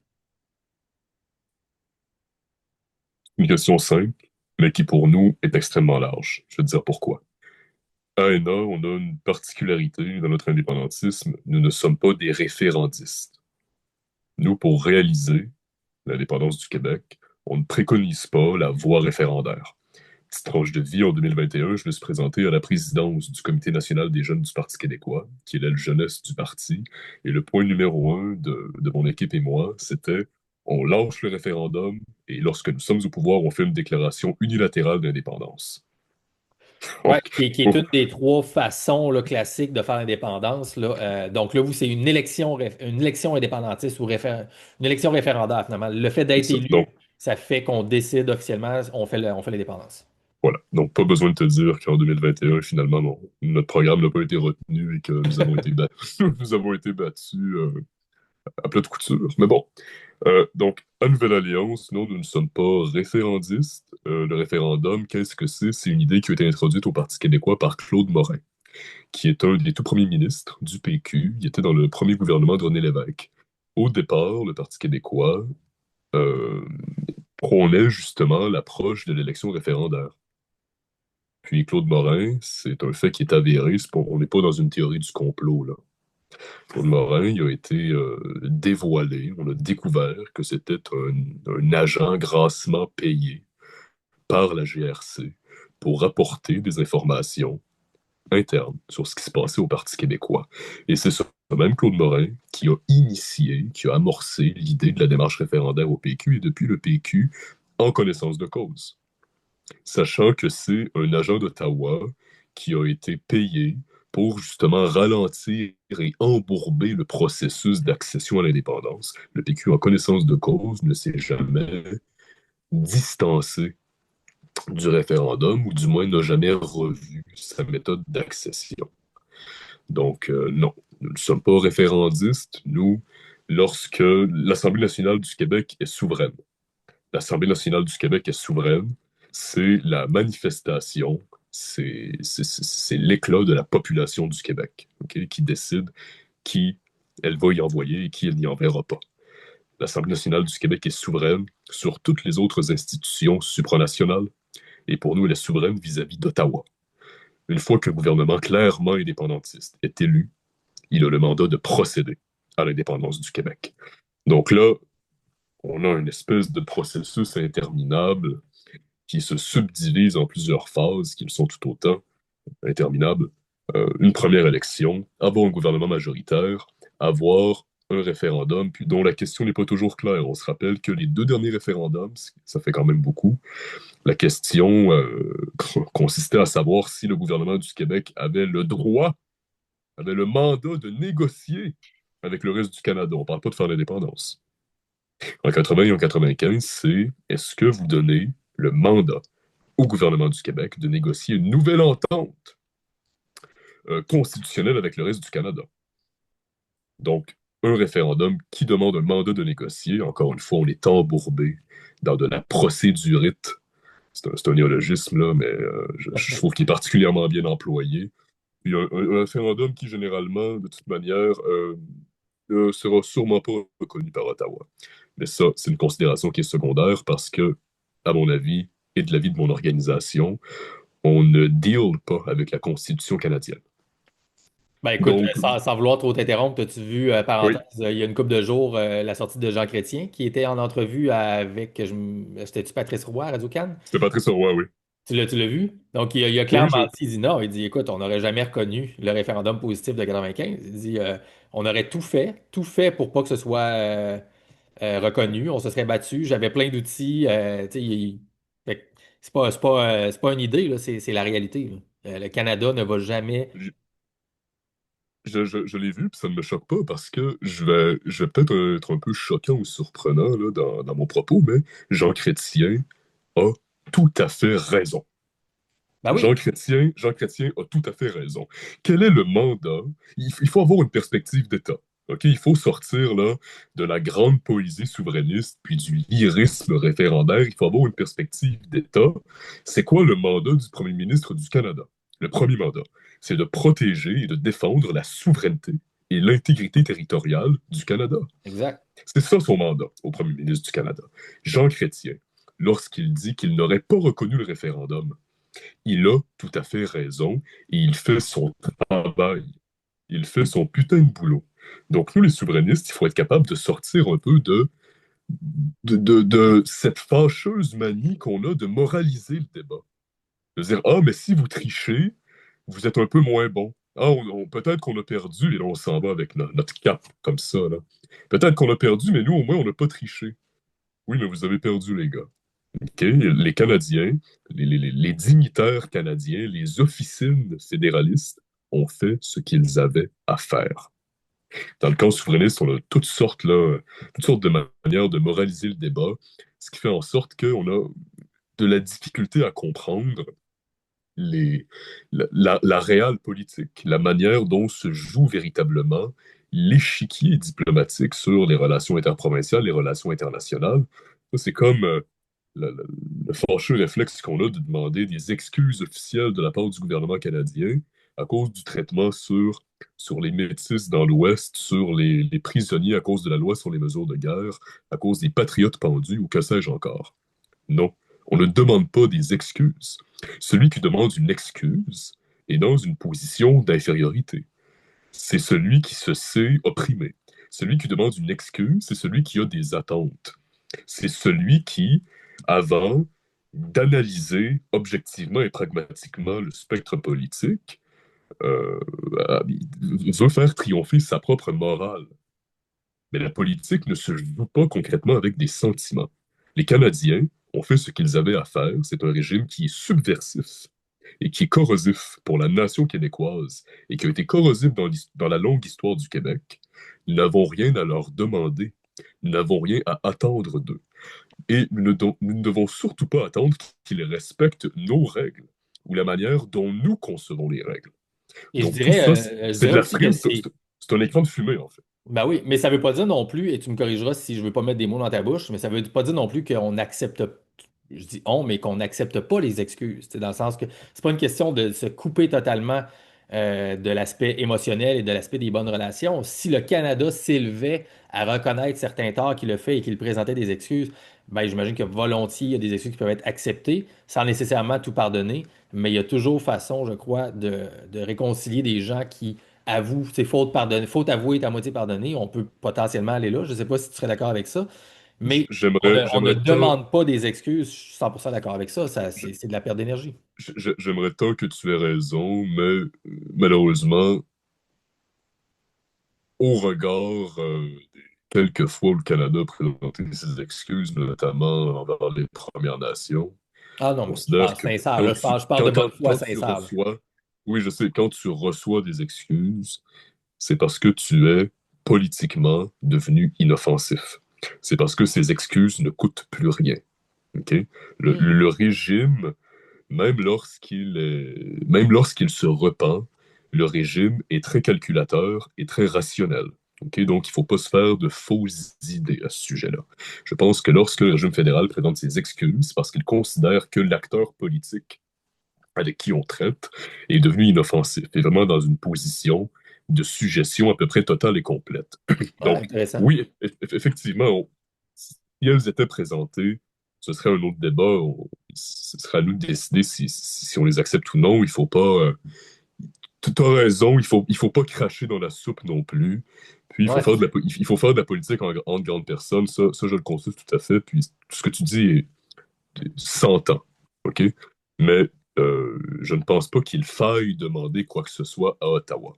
Ça vaut pour les excuses, on a divagué un peu, ça vaut aussi pour le référendum.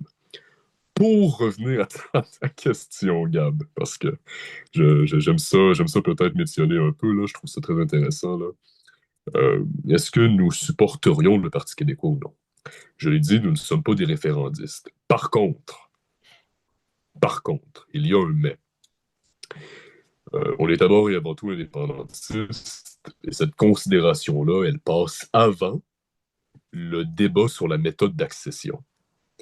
Il y a des forces, au moment où on se parle, il y a des forces plus importantes et plus grandes que toi et moi, qui risquent d'engager l'avenir de la nation dans un troisième référendum sur sa souveraineté.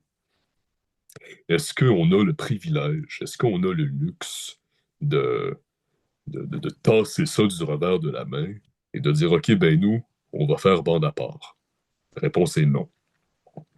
Quoi qu'on dise, quoi qu'on fasse, qu'il nous plaise ou non d'en convenir, il y a un parti politique plus fort que nous, qui, au moment où on se parle, risque d'engager le Québec sur la voie d'un troisième référendum, et ce sera un moment, s'il arrive, ce sera un moment qui exigera de nous le devoir sacré du ralliement. OK? Donc, oui, si le Parti québécois maintient sa promesse de tenir un référendum, si le Parti québécois reste droit dans ses bottes, nous, objectivement, là, pragmatiquement, on va devoir se ranger derrière derrière les forces indépendantistes qui devront se coaliser à ce moment-là, puis on va appeler à former une telle coalition. Un deuxième plan. Est-ce qu'on a des liens de près ou de loin avec le Parti québécois? Les liens sont très, très officieux. Il n'y a pas de lien direct, il n'y a pas de lien officiel entre nos deux organisations.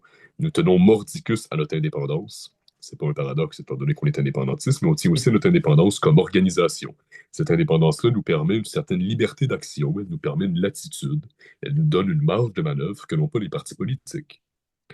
Est-ce que les partis politiques auraient pu déployer une banderole sur le pont Alexandra à Gatineau, auraient pu escalader l'université McGill ou pourraient faire des collages d'affiches aussi souvent et de manière aussi répétitive que nous?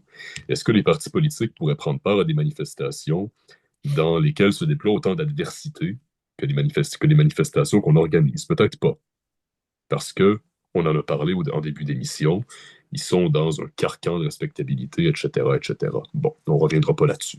Donc, notre indépendance comme organisation, même envers le Parti québécois, nous permet de faire un peu ce que nous voulons et d'agir lorsque le moment nous semble le plus opportun, avec les moyens qui nous semblent les plus opportuns. Il y a cependant des liens officieux qu'il peut avoir parce que nous, on n'est pas une secte, hein, on n'est pas hermétique. On a des camarades qui ont leur carte de membre chez Nouvelle Alliance, mais qui, oui, c'est vrai, ont aussi leur carte de membre au Parti québécois. Mhm. Puis, on a beaucoup de camarades pour qui l'engagement indépendantiste est antérieur à Nouvelle Alliance. Donc, on a des gens qui, et tu sais quoi, c'est mon cas. On a des gens qui militaient au Parti québécois avant ENA, militent aujourd'hui à Nouvelle Alliance et continuent encore de militer au Parti québécois. Puis ça peut. Moi, je ne milite plus au Parti québécois, mais quand je disais que mon engagement était antérieur, c'est qu'avant 2022, avant la fondation de Nouvelle Alliance, j'étais déjà investi dans plusieurs organisations, comme tu le sais. Ouais, ouais. Donc, on a des camarades qui gravitent là dans plusieurs organisations. Donc, c'est des liens très officieux, des liens très éloignés. Mais voilà, sinon, là, sur le fond, grosso modo, on est une organisation complètement indépendante et qui est non partisane. J'essaie de baisser ma voix à chaque fois que je parle pour essayer de me rapprocher de ton ton de voix radiophonique, mon genre, mais ça marche pas, je suis pas J'aime pas ça.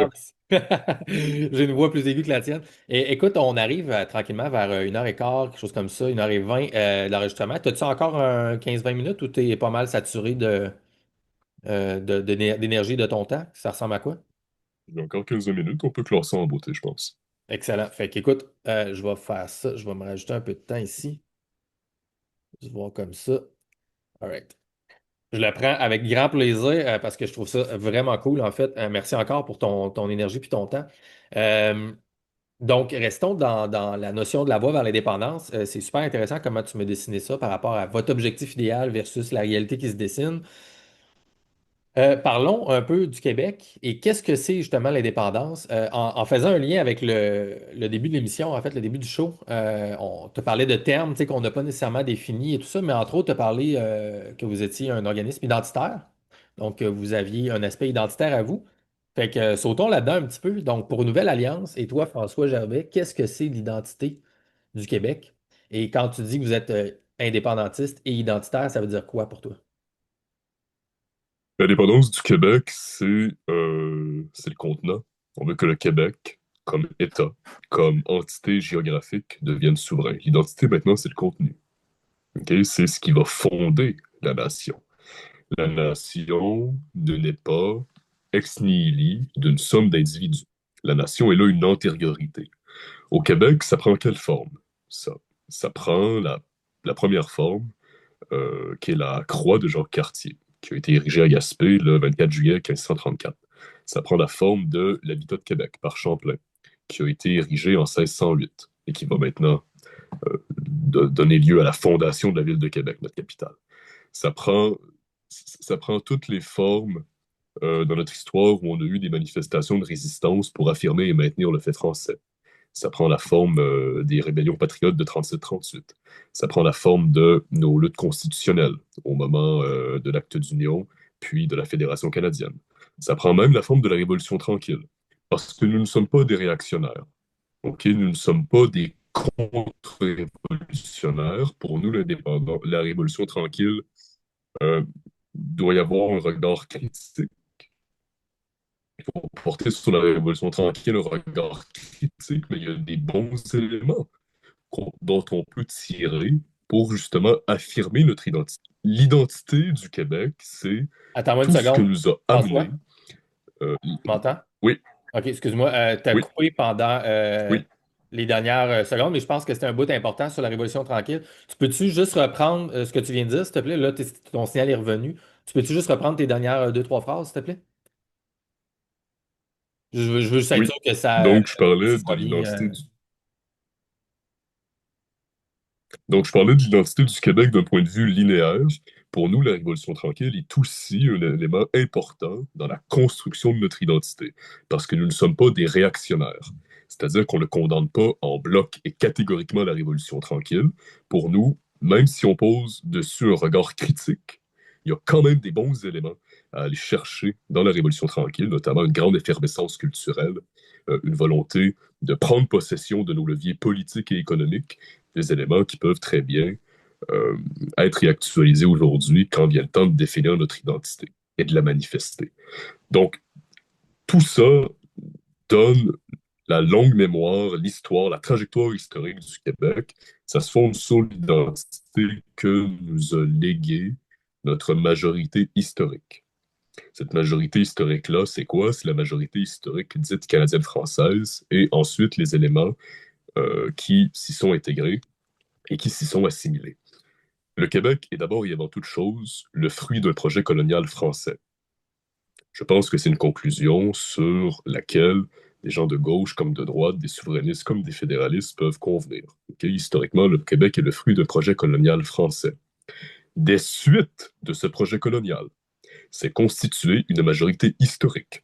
On estime qu'à la conquête, il y a 60 000 colons français devenus canadiens qui sont restés sur les terres laurentiennes, sur les rives du Saint-Laurent. Cette majorité historique, qu'est-ce qu'elle a donné? Elle a produit Elle a produit un art, elle a produit une culture, elle a produit une manière d'habiter le territoire, elle a produit une parlure, elle a produit une certaine conception de la géographie, une certaine conception de la transcendance, notamment au travers de sa manière de vivre la foi catholique dans un océan anglo-saxon. Donc, cette majorité historique a produit des symboles. OK, elle a produit tous les apanages, tout ce qui va venir constituer notre identité au fil du siècle. Aujourd'hui, si nous voulons que les 10 apanages de notre identité soient maintenus, si nous voulons continuer de parler français, si nous voulons continuer d'avoir le même sens commun, si nous voulons que notre pays ne perde pas son visage, nous considérons que la majorité historique doit demeurer majoritaire. OK? Ce que nous considérons comme étant le Québec je l'ai dit, je ne le répéterai pas, dans son art, dans sa culture, dans ses formes, dans ses paroles, dans sa manière de vivre en communauté, dans le Québec organique finalement. Ce qu'on considère comme étant le Québec organique, c'est pas venu de nulle part. Ça vient pas d'un claquement de doigts. C'est le fruit de sa population. Donc, c'est ça l'identité. Nous considérons que l'identité d'un peuple est indissociable de ce dit peuple, ok, de la nature anthropologique de ce peuple. Donc, pour nous, être identitaire, c'est vouloir que les Québécois d'ascendance canadienne-française, ce qu'on pourrait appeler les Québécois de souche, oui, ne deviennent pas une minorité sur la terre de leurs ancêtres. Pour nous, c'est le garant de notre continuité. Okay? C'est ce qui va permettre la continuité du Québec historique. Si un tel scénario devait arriver, si les Québécois d'ascendance canadienne-française devaient devenir minoritaires, je pense que le Québec serait autre chose, mais qu'il ne serait plus le Québec.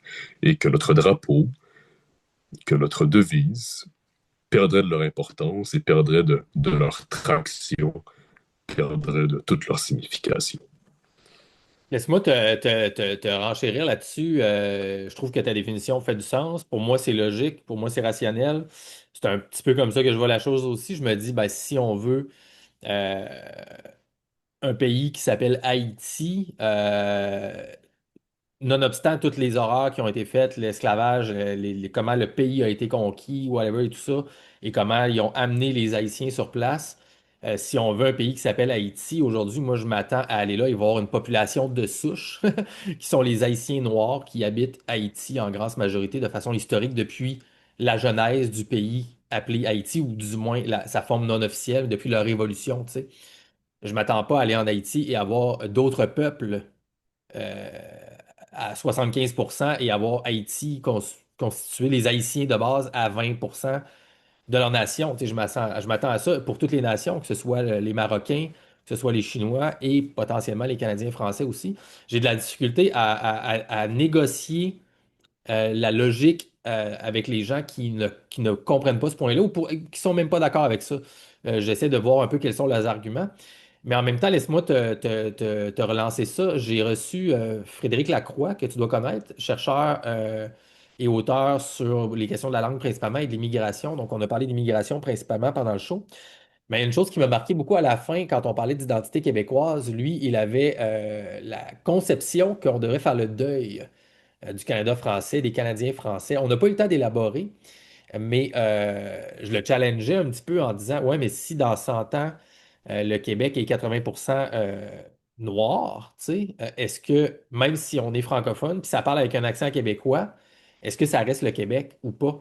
Et c'est une question qui est restée plus en suspens un petit peu parce qu'on était à la fin du show, tu sais. Mais j'étais surpris en fait que lui parle de ce deuil-là ici. Est-ce que tu penses qu'il y a une...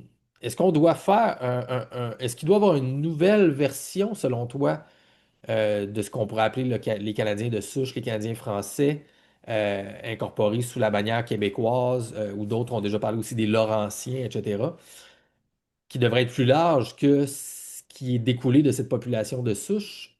Ou si, selon toi, non, quand même, l'identité et, dois-je dire, le mot en R, tant- limite c'est racial, veut pas, ou c'est ethnique à tout le moins, doit être préservé, selon toi, et on ne devrait pas faire le deuil de ça? C'est Le, super faire le complexe, là, tu deuil, sais, il c'est faudrait un parler peu de ça pendant 10 heures, là. Mais là, évidemment, je te lance une question à brûle pour point comme ça. faire le deuil, c'est un peu s'avouer vaincu à long terme. Donc non, je ne pense pas que nous devrions faire le deuil du Canada français. Je pense d'ailleurs que c'est la mission profonde du Québec de maintenir vivante et agissante l'âme du Canada français. Le Québec, qu'est-ce que c'est? Ça ne doit pas être, ça ne doit jamais être un contenant sans contenu. Le Québec, qu'est-ce que c'est? C'est l'État national des Canadiens français, où qu'ils se trouvent en Amérique. Il doit absolument y avoir une dimension, une conception diasporique de notre identité. C'est-à-dire qu'un Acadien, un Fransaskois, un Franco-Manitobain, même un francophone de Nouvelle-Orléans, de Louisiane, doit pouvoir se retrouver, se rattacher, et là on fait de la politique fiction, mais peut-être dans un avenir proche, revenir en terre de Québec pour qu'on puisse consolider notre position nationale en terre nord-américaine. Donc, nous, il ne faut pas faire le deuil du Canada français. Au contraire, il ne faut pas être passif non plus à ce sujet-là. Il faut vraiment s'attarder à réaffirmer les vertus de notre filiation canadienne-française. Sinon, point de construction identitaire. Comment voulez-vous qu'une jeunesse fière de ses origines, une jeunesse qui est dans l'assurance de sa mission, c'est-à-dire parler français en Amérique, euh, comment voulez-vous que cette jeunesse-là puisse se retrouver dans ses livres d'histoire, se retrouver en ses ancêtres, se retrouver dans cette formidable aventure humaine qu'a été la Nouvelle-France, si on décide de la couper d'un pan entier de ses racines, de sa mémoire, de son histoire. Donc non, pas du tout. J'ai le verdict inverse euh, que celui de M. Lacroix. Il faut réactualiser l'héritage canadien-français. C'est justement ce qui fonde le Québec aujourd'hui, même si on a voulu édulcorer ce fait-là un peu par la Révolution tranquille qui a cherché à jeter le bébé avec l'eau du bain, c'est-à-dire à notre couper de notre mémoire, de notre longue lignée. Il faut réactualiser le fait canadien-français. Mais maintenant, je pense que le propre d'une jeunesse, c'est euh, toujours de réactualiser, peut-être de transgresser un peu par rapport à l'héritage de ses parents. Moi, j'appelle pas à une pétrification du monde. OK, on veut pas muséifier le monde. Je veux pas que le Québec demeure tel qu'il était lors des années 1900, 1901, 1930. Il est vrai que nous sommes autre chose. Je pense qu'une dynamique, pardon, lapsus, je pense qu'une identité est naturellement dynamique et évolutive. C'est quelque chose de normal, c'est quelque chose de naturel dans toute l'histoire de l'humanité. La différence étant cette construction-là, cette mutation lente de l'identité doit être consentie. Elle doit être naturelle, elle doit être organique, elle doit se faire normalement selon le cycle des générations. La mutation d'une identité ne doit pas être brusquée. Et surtout, cette mutation-là ne doit pas lui être fatale. D'accord? Parce que, comme tu l'as dit, si on retire le fait ethno-culturel du Québec, eh bien, on est en train de mettre la hache dans notre souche. Puis oui, ça va être fatal pour notre identité, ça va être fatal pour l'identité du Québec profond, du Québec tel qu'il est depuis le 24 juillet 1534. Donc, bien sûr qu'une identité est évolutive, bien sûr que nous sommes appelés à revoir les contours d'une définition de la nation qui, oui, peut prendre des aspects plus contemporains, mais sans jamais trahir finalement, euh, d'une certaine manière, l'esprit de notre histoire, l'esprit de nos ancêtres.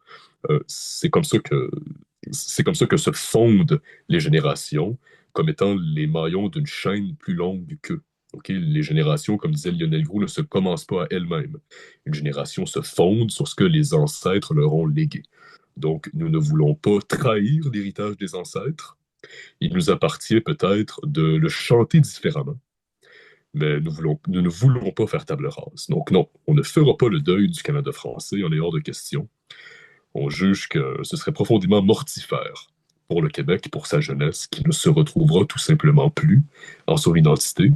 Et à quoi est-ce que ça va mener? Je pense que la jeunesse ira chercher ailleurs une identité de substitution si elle n'est pas capable de Hmm. retrouver l'écho de sa propre ancestralité dans ses Excellent. livres d'histoire, etc. C'est ça, dans la manière dont son histoire lui est contée. Donc, sans préserver cette historicité, cette continuité avec notre peuple fondateur, dans nos dernières générations, les gens vont se tourner vers autre chose. Ce qui est un peu le cas, étonnamment, en fait, ben, pas étonnamment, mais probablement plutôt logiquement, de les mouvances plus progressistes et tout ça, qui sont déconnectées de la religion, déconnectées du passé, qui embrassent uniquement l'universalisme et qui n'ont pas la balance avec l'enracinement local aussi. C'est comme si finalement ils s'imaginent que les États-Unis, c'est leur histoire à eux autres, tu sais, alors que c'est pas la même chose du tout ici. Mais ils se réfugient quasiment dans l'hégémonie culturelle américaine, comme si ça devenait un peu leur propre histoire, tu sais. Super intéressant. Écoute, on va être obligé de clore, moi, bientôt, mais je trouve ça vraiment, vraiment nice, très fertile. J'ai beaucoup aimé l'image que tu as dit. Je pense, j'avais dû déjà entendre ça ailleurs peut-être, mais tu sais, de mettre la hache dans sa propre souche. J'aime ça en lien avec le terme québécois de souche, là, tu sais, qu'on connaît très bien. Et ça me faisait penser, tu sais, probablement qu'ils n'écouteront pas ça, mais il y a un podcast en fait que je veux envoyer les gens qui s'intéressent aux questions identitaires et qui veulent sortir de leur zone de confort. C'est des gens qui sont déjà associés à Nouvelle Alliance, qui s'appelle Esti de Franglais. Je sais pas si tu as vu passer ça, mais c'est deux gars, C'est tout nouveau, il me semble. ça fait depuis le début de l'été, je pense. Donc même pas un an. Ok, oui, j'ai vu ça Ouais. passer sur Instagram, je pense, puis m'avait surpris, Ça oui. vaut la peine d'écouter. Moi, j'ai invité les gars, puis tu sais, au début, c'était comme, ouais, probablement, peut-être, finalement, aïe, ça a l'air de te choquer. Encore une fois, je pense que je suis trop à droite dans mes invités pour eux autres, je sais pas, mais ce qu'ils font, c'est super intéressant. Mais tu vois, ils ont un anglo historique et un anglo immigrant qui est moitié égyptien, moitié autre chose. Les deux sont dans 35-40, je pense. Mais c'est des Montréalais, tu sais, puis ils prennent le point de vue montréalais, puis ils se questionnent sur qu'est-ce que le Québec, tu sais. C'est super intéressant, en fait. Puis c'est très bon. Les gars sont nice au bout. Des gars de notre génération avec qui ça serait le fun de discuter. Mais tu vois, quand ils parlent du terme de souche, même avec leurs invités, c'est jamais clair pour eux. Ils ont toutes des définitions différentes de comprendre qu'est-ce qu'on veut dire par de souche, tu sais. Il n'y a personne, alors que moi, je comprends exactement ce que tu dis, c'est la souche canadienne-française historique. C'est pas de souche parce que tu es juste né au Québec. Donc, il y en a qui arrivent sur ce show-là et ils disent, ben, moi, je suis une Québécoise de souche, mais tu sais, la fille, c'est une africaine, je me souviens plus quel pays, elle est née au Québec, puis elle dit, je suis de souche, comparé à un immigrant qui est arrivé à 10 ans, tu sais. Je me dis, non, c'est pas la même chose. Fait que je voulais parler avec eux pour parler de certains faits de base pour qu'on se comprenne, pour qu'eux autres, ils puissent avoir ça dans leur podcast, puis avoir des bases, tu sais, de discussion du point de vue plus nationaliste, tu sais. Mais en tout cas, fait que j'espère qu'ils vont revenir. Mais fait que ton image de mettre la hache dans sa souche, je l'ai trouvée super intéressante par rapport à ça, parce qu'en fait, tu sais, la souche, c'est les racines. Donc, tu sais, c'est ce qui reste, c'est ce qui est enraciné dans la terre au moment où est-ce que la vie prend son envol du sol. Donc, c'est les populations qui sont là au moment où est-ce que le pays est fondé, où est-ce que l'entité existe à tout le moins dans l'imaginaire des gens qui veulent la constituer sur le lieu et qui sont enracinés sur le territoire à ce moment-là.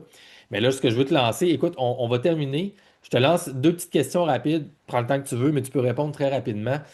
François Gervais, parlant de population de souche, donc dans ton discours, j'ai pas entendu parler des Premières Nations, des peuples autochtones.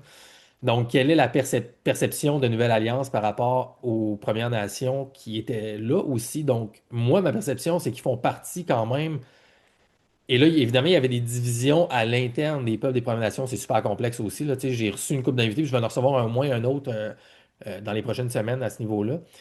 Mais de ma perception, quand le Québec est né, ils étaient là. Donc, ils font partie un peu du peuple de souche, selon moi, du Canada français. Canada venait de Kanata, qui venait de Kanak. Donc, c'était débarquer sur la terre, là, quelque chose comme ça. Il y avait différentes descriptions de ce mot-là ici. Donc, toi, comment tu vois ça chez Nouvelle Alliance? Y a-t-il même des Autochtones qui font partie de Nouvelle Alliance? Je ne sais pas. Mais quelle est la place dans l'identité du Québec des Premières Nations pour toi? Le rapport historique est indéniable. Puis bon, ce fait-là remonte à Champlain, hein, qui déjà voyait le potentiel inouï des alliances et des amitiés qu'on pouvait tisser avec les premiers peuples. Maintenant, tu as raison, nous avons fait souche, nous avons fondé ce pays d'une certaine manière avec eux, en collaboration avec eux.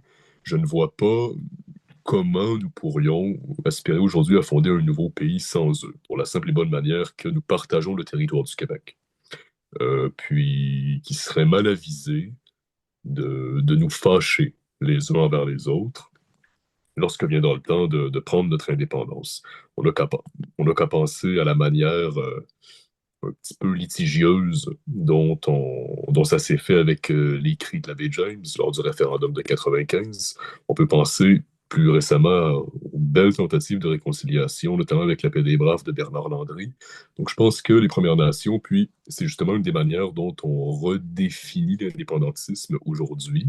Les Premières Nations doivent occuper une place dans le Québec souverain. Je pense qu'il leur appartiendra évidemment, nous aussi, puisque en tout objectif, moi, je suis très transparent. Nous tenons, comme Québécois, à l'intégrité de notre territoire, mais je pense qu'il va nous appartenir, dans une forme de respect mutuel, à redéfinir les contours de leur propre autogestion, de leur propre souveraineté. Euh, et, Évidemment, dans une perspective qui ne soit pas trop paternaliste. Je pense que ça a été l'erreur du régime canadien, une erreur qui se maintient encore aujourd'hui avec la loi sur les Indiens, qui est encore baptisée comme telle, hein. Le nom ne change pas, c'est ça la grande ironie, sinon le grand drame de Ouais, l'histoire. vraiment. Donc, oui, les Premières Nations auront un rôle à jouer. Puis maintenant, tu sais, Gab, pour prendre une main, il faut être deux. Fait que, donc écoute, donc je te laisse poursuivre. Tu étais en train de nous dire, donc ça prend deux personnes pour danser finalement. C'est ça, ça prend deux personnes pour danser le tango, puis ça prend deux personnes pour prendre une main, hein. Donc, nous, les souverainistes, on peut l'attendre. Je crois qu'il faut l'attendre. Je crois même, pour rendre à César ce qui lui revient, qu'on le fait plutôt bien lors des dernières années, lors de nos tentatives d'actualisation de l'idée d'indépendance. Il y a eu bon, certains acteurs, notamment le fameux livre qui fait dire oui qu'on ne présente plus, je pense qu'il a été co-rédigé par Solzanetti. Il y a un chapitre entier qui est consacré à la question des Premières Nations. Beaucoup de leaders indépendantistes vont inclure les peuples autochtones dans, dans leurs perspectives futures. Peut-être que j'ai été mal informé sur la question. Je vais laisser le soin à qui de droit de me corriger si besoin est. Je n'ai pas l'impression qu'une telle réceptivité s'est manifestée chez les Premières Nations pour l'instant par rapport au projet d'indépendance. Je sais qu'il y a encore certains anicroches là, entre nos réalités. Ça peut être normal d'une certaine manière, étant donné que sur certains points, nous avons des intérêts qui divergent, mais ce sera l'art de nos prochains chefs qui devront conduire le Québec, c'est faire de la politique en considérant les particularismes et les réalités du Québec d'aujourd'hui. Super, François. Écoute, une dernière question hyper rapide, question toc au carré. Tu as entendu parler de, je parle politique ici, virage politique en clôturant le podcast aujourd'hui. Tu as entendu parler de Jonathan Blanchette, l'Union nationale? Oui. C'est-tu quelque chose qui t'a attiré? T'es-tu informé par rapport à ça? Avez-vous eu des contacts avec eux? Parce que, il y a quand même un gros mouvement derrière ça. Je l'ai reçu. J'ai fait une entrevue avec lui. Considérant tout ce qu'il a fait pendant la pandémie et l'image qu'il a, il m'a apparu quand même un gars très solide, avec une vision intéressante, qui va même dans le même sens de beaucoup de choses de ce que tu me dis aujourd'hui, surprenamment ou étonnamment, dépendamment pour qui. Euh, Bref, il y a un véhicule qui est là, qui est construit. Est-ce que c'est quelque chose pour toi avec lequel tu ne touches pas du tout parce que c'est trop loin ou c'est le genre de truc qui peut arriver champ gauche, qui peut être un véhicule important pour aider à la cause indépendantiste comme avec un mouvement comme Nouvelle Alliance? Ben, écoute, je pense que le plus d'indépendantistes, le mieux. Donc, le plus nous sommes à mettre l'épaule à la roue, le mieux la cause se porte. Maintenant, l'Union nationale, évidemment, on parle de l'Union nationale de 2025, là, et non pas celle de Maurice Duplessis. J'en sais assez peu de choses. Par contre, je vais devoir te confesser ce que j'en sais, en fait, c'est-à-dire qu'il y a certain côté peut-être un peu excentrique qui s'en dégage, qui se dégage aussi de son porte-parole, Jonathan Blanchet. Maintenant, tout ça reste de l'image, hein. Puis moi-même, mes camarades et moi, là, et mon organisation, on a fait les frais de ce que ça peut coûter s'attarder uniquement Attendez à juste à l'image. l'image. Ouais. Oui, exactement. Donc, je vais quand même laisser la chance aux coureurs. Je pense que le plus d'indépendantistes qu'on est, le mieux c'est. Je ne sais pas si l'Union nationale est indépendantiste. À titre personnel, je ne les suis pas sur les réseaux sociaux. Je ne suis pas leurs activités. Je te confirme Je- que oui, c'était dans Bon, mes sujets, tout ça. Et puis, c'est sans aucune mesure, parce que toutes les choses dont il parle, qui sont des choses très importantes, qui allient, et là, je suis pas en train de faire l'apologie de Jonathan Blanchette, le chef, je te parle des idées, des choses que lui m'a transférées ici dans le podcast et qui résonnent avec les gens qui le suivent. C'est qu'il marie, en fait, l'univers des gens de la résistance de 2020, là, tu sais, de la pandémie et tout ça, avec les groupes indépendantistes plus forcenés, un peu plus à votre sauce. c'est là, en fait, où quelqu'un comme Duhem et le Parti conservateur a totalement échoué l'année après sa fondation. Mhm. Euh, Parce que c'est la peur, en fait, d'être associé au côté slash complotiste qu'on appelle, tu sais. Et c'est ça, toute la question sous-jacente est un peu ça, c'est la question complotiste qui est en dessous de ça, parce que les gens sous l'Union nationale et les gens de la résistance des mouvements sanitaires sont comme, ben là, c'est parce que c'est organisé, là, tu sais, tout ça, et on se fait mener en bateau par des pouvoirs extra-transnationaux, le capital transnational, les organisations comme le Forum économique mondial, etc. Et c'est là que c'est touché, probablement même pour quelqu'un comme toi, parce que d'un autre côté, tu as d'autres gens de la droite, etc., qui veulent rien savoir de ce qu'on appelle les complotistes. Et donc, il y a encore beaucoup de divisions, en fait, dans cet écosystème plus large, même incluant des gens comme Blanchette et l'Union nationale. Donc, excuse-moi, là, je t'ai lancé trois, quatre affaires. Je voulais faire ça court, mais je te laisse Ben, rapper je ça comprends, aussi rapide que tu veux. c'est- c'est l'ouverture c'est une question ouverte là, qui est intéressante. C'est ça, comme je te dis, malheureusement, je connais surtout l'Union nationale et Jonathan Blanchette à cause de certaines frasques.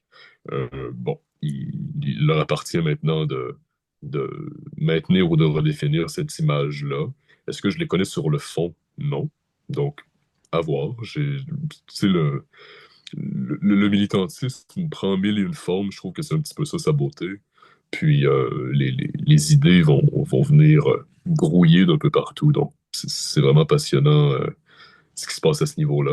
Mais c'est tout ce que je peux dire là, concernant l'UN et Jonathan Blanchet pour le moment. Ben, c'est plus que suffisant. On n'en demandait rien de plus que ce que tu peux dire et ce qui te vient à l'esprit le moment de la question. Écoute, merci de ta générosité. Je pense qu'on s'est tapé un 1h45 au final, probablement, avec les petites coupures et tout ça. François Gervais, président de Nouvelle Alliance. Écoute, je pensais que ce serait aujourd'hui qu'on trouverait notre nouveau fasciste en chef du Québec. Je suis pas sûr. Écoute, à moins que tu aies manipulé ça d'une main de maître et que tu caches tes cartes, je vais être encore obligé de chercher. Il Mais fait. ouais, c'est ça. Mais pour l'instant, donc, on a fait un petit tour pendant le show de comment les gens peuvent te suivre, mais fais-nous un rappel, bien sûr, en terminant, Nouvelle Alliance, rappelle-nous où est-ce qu'on peut te trouver et rapidement un mot aux gens qui t'ont apprécié et qui aimeraient ça en apprendre plus sur ton organisation. Mon organisation est présente sur tous les réseaux sociaux, sur X, sur Facebook, sur TikTok, sur Instagram, sur Telegram. Vous pouvez également nous suivre sur notre site internet nouvellealliance.org. Il est possible de nous écrire sur toutes les plateformes que je viens de mentionner. Si vous avez l'indépendance du Québec à cœur, si vous avez de l'énergie à revendre, point bonus si vous considérez avoir une certaine jeunesse et si vous voulez canaliser cette énergie-là dans un militantisme sérieux, rigoureux et discipliné dans la rue, vous pouvez nous écrire et demander à être rencontrés. Il va nous faire plaisir de donner suite à votre demande d'adhésion. Puis voilà, en terminant, vive le Québec libre. Rien n'est plus précieux que la liberté et l'indépendance. On ne lâche pas et surtout on remercie Gab Masson pour le beau moment passé ensemble. Hey, c'était vraiment un immense plaisir pour moi. Mon Dieu, c'est quasiment, on dirait que tu parles de façon patriarcale, masculine, mais c'est quasiment du masculinisme sain, j'oserais dire, mais qui sait, le futur le dira, mais ça me semblait être assez positif comme message. Fait que merci beaucoup, François Gervais, pour ton temps. Alors, sur ça, tout le monde, merci d'avoir été là. J'espère que vous avez apprécié le show. Est-ce qu'on peut aller plus loin dans l'exploration curieuse, maladive de la droite du Québec au niveau politique et social, culturel? À suivre, je ne le sais pas. On va essayer malgré tout de pas trop creuser parce que vous savez que l'objectif, c'est d'essayer d'arrêter. Fait qu'au plaisir de ne pas se revoir dans un prochain épisode si je réussis à fermer le show. Merci tout le monde. Merci François. C'était un grand plaisir de te rencontrer. Au plaisir. Salut.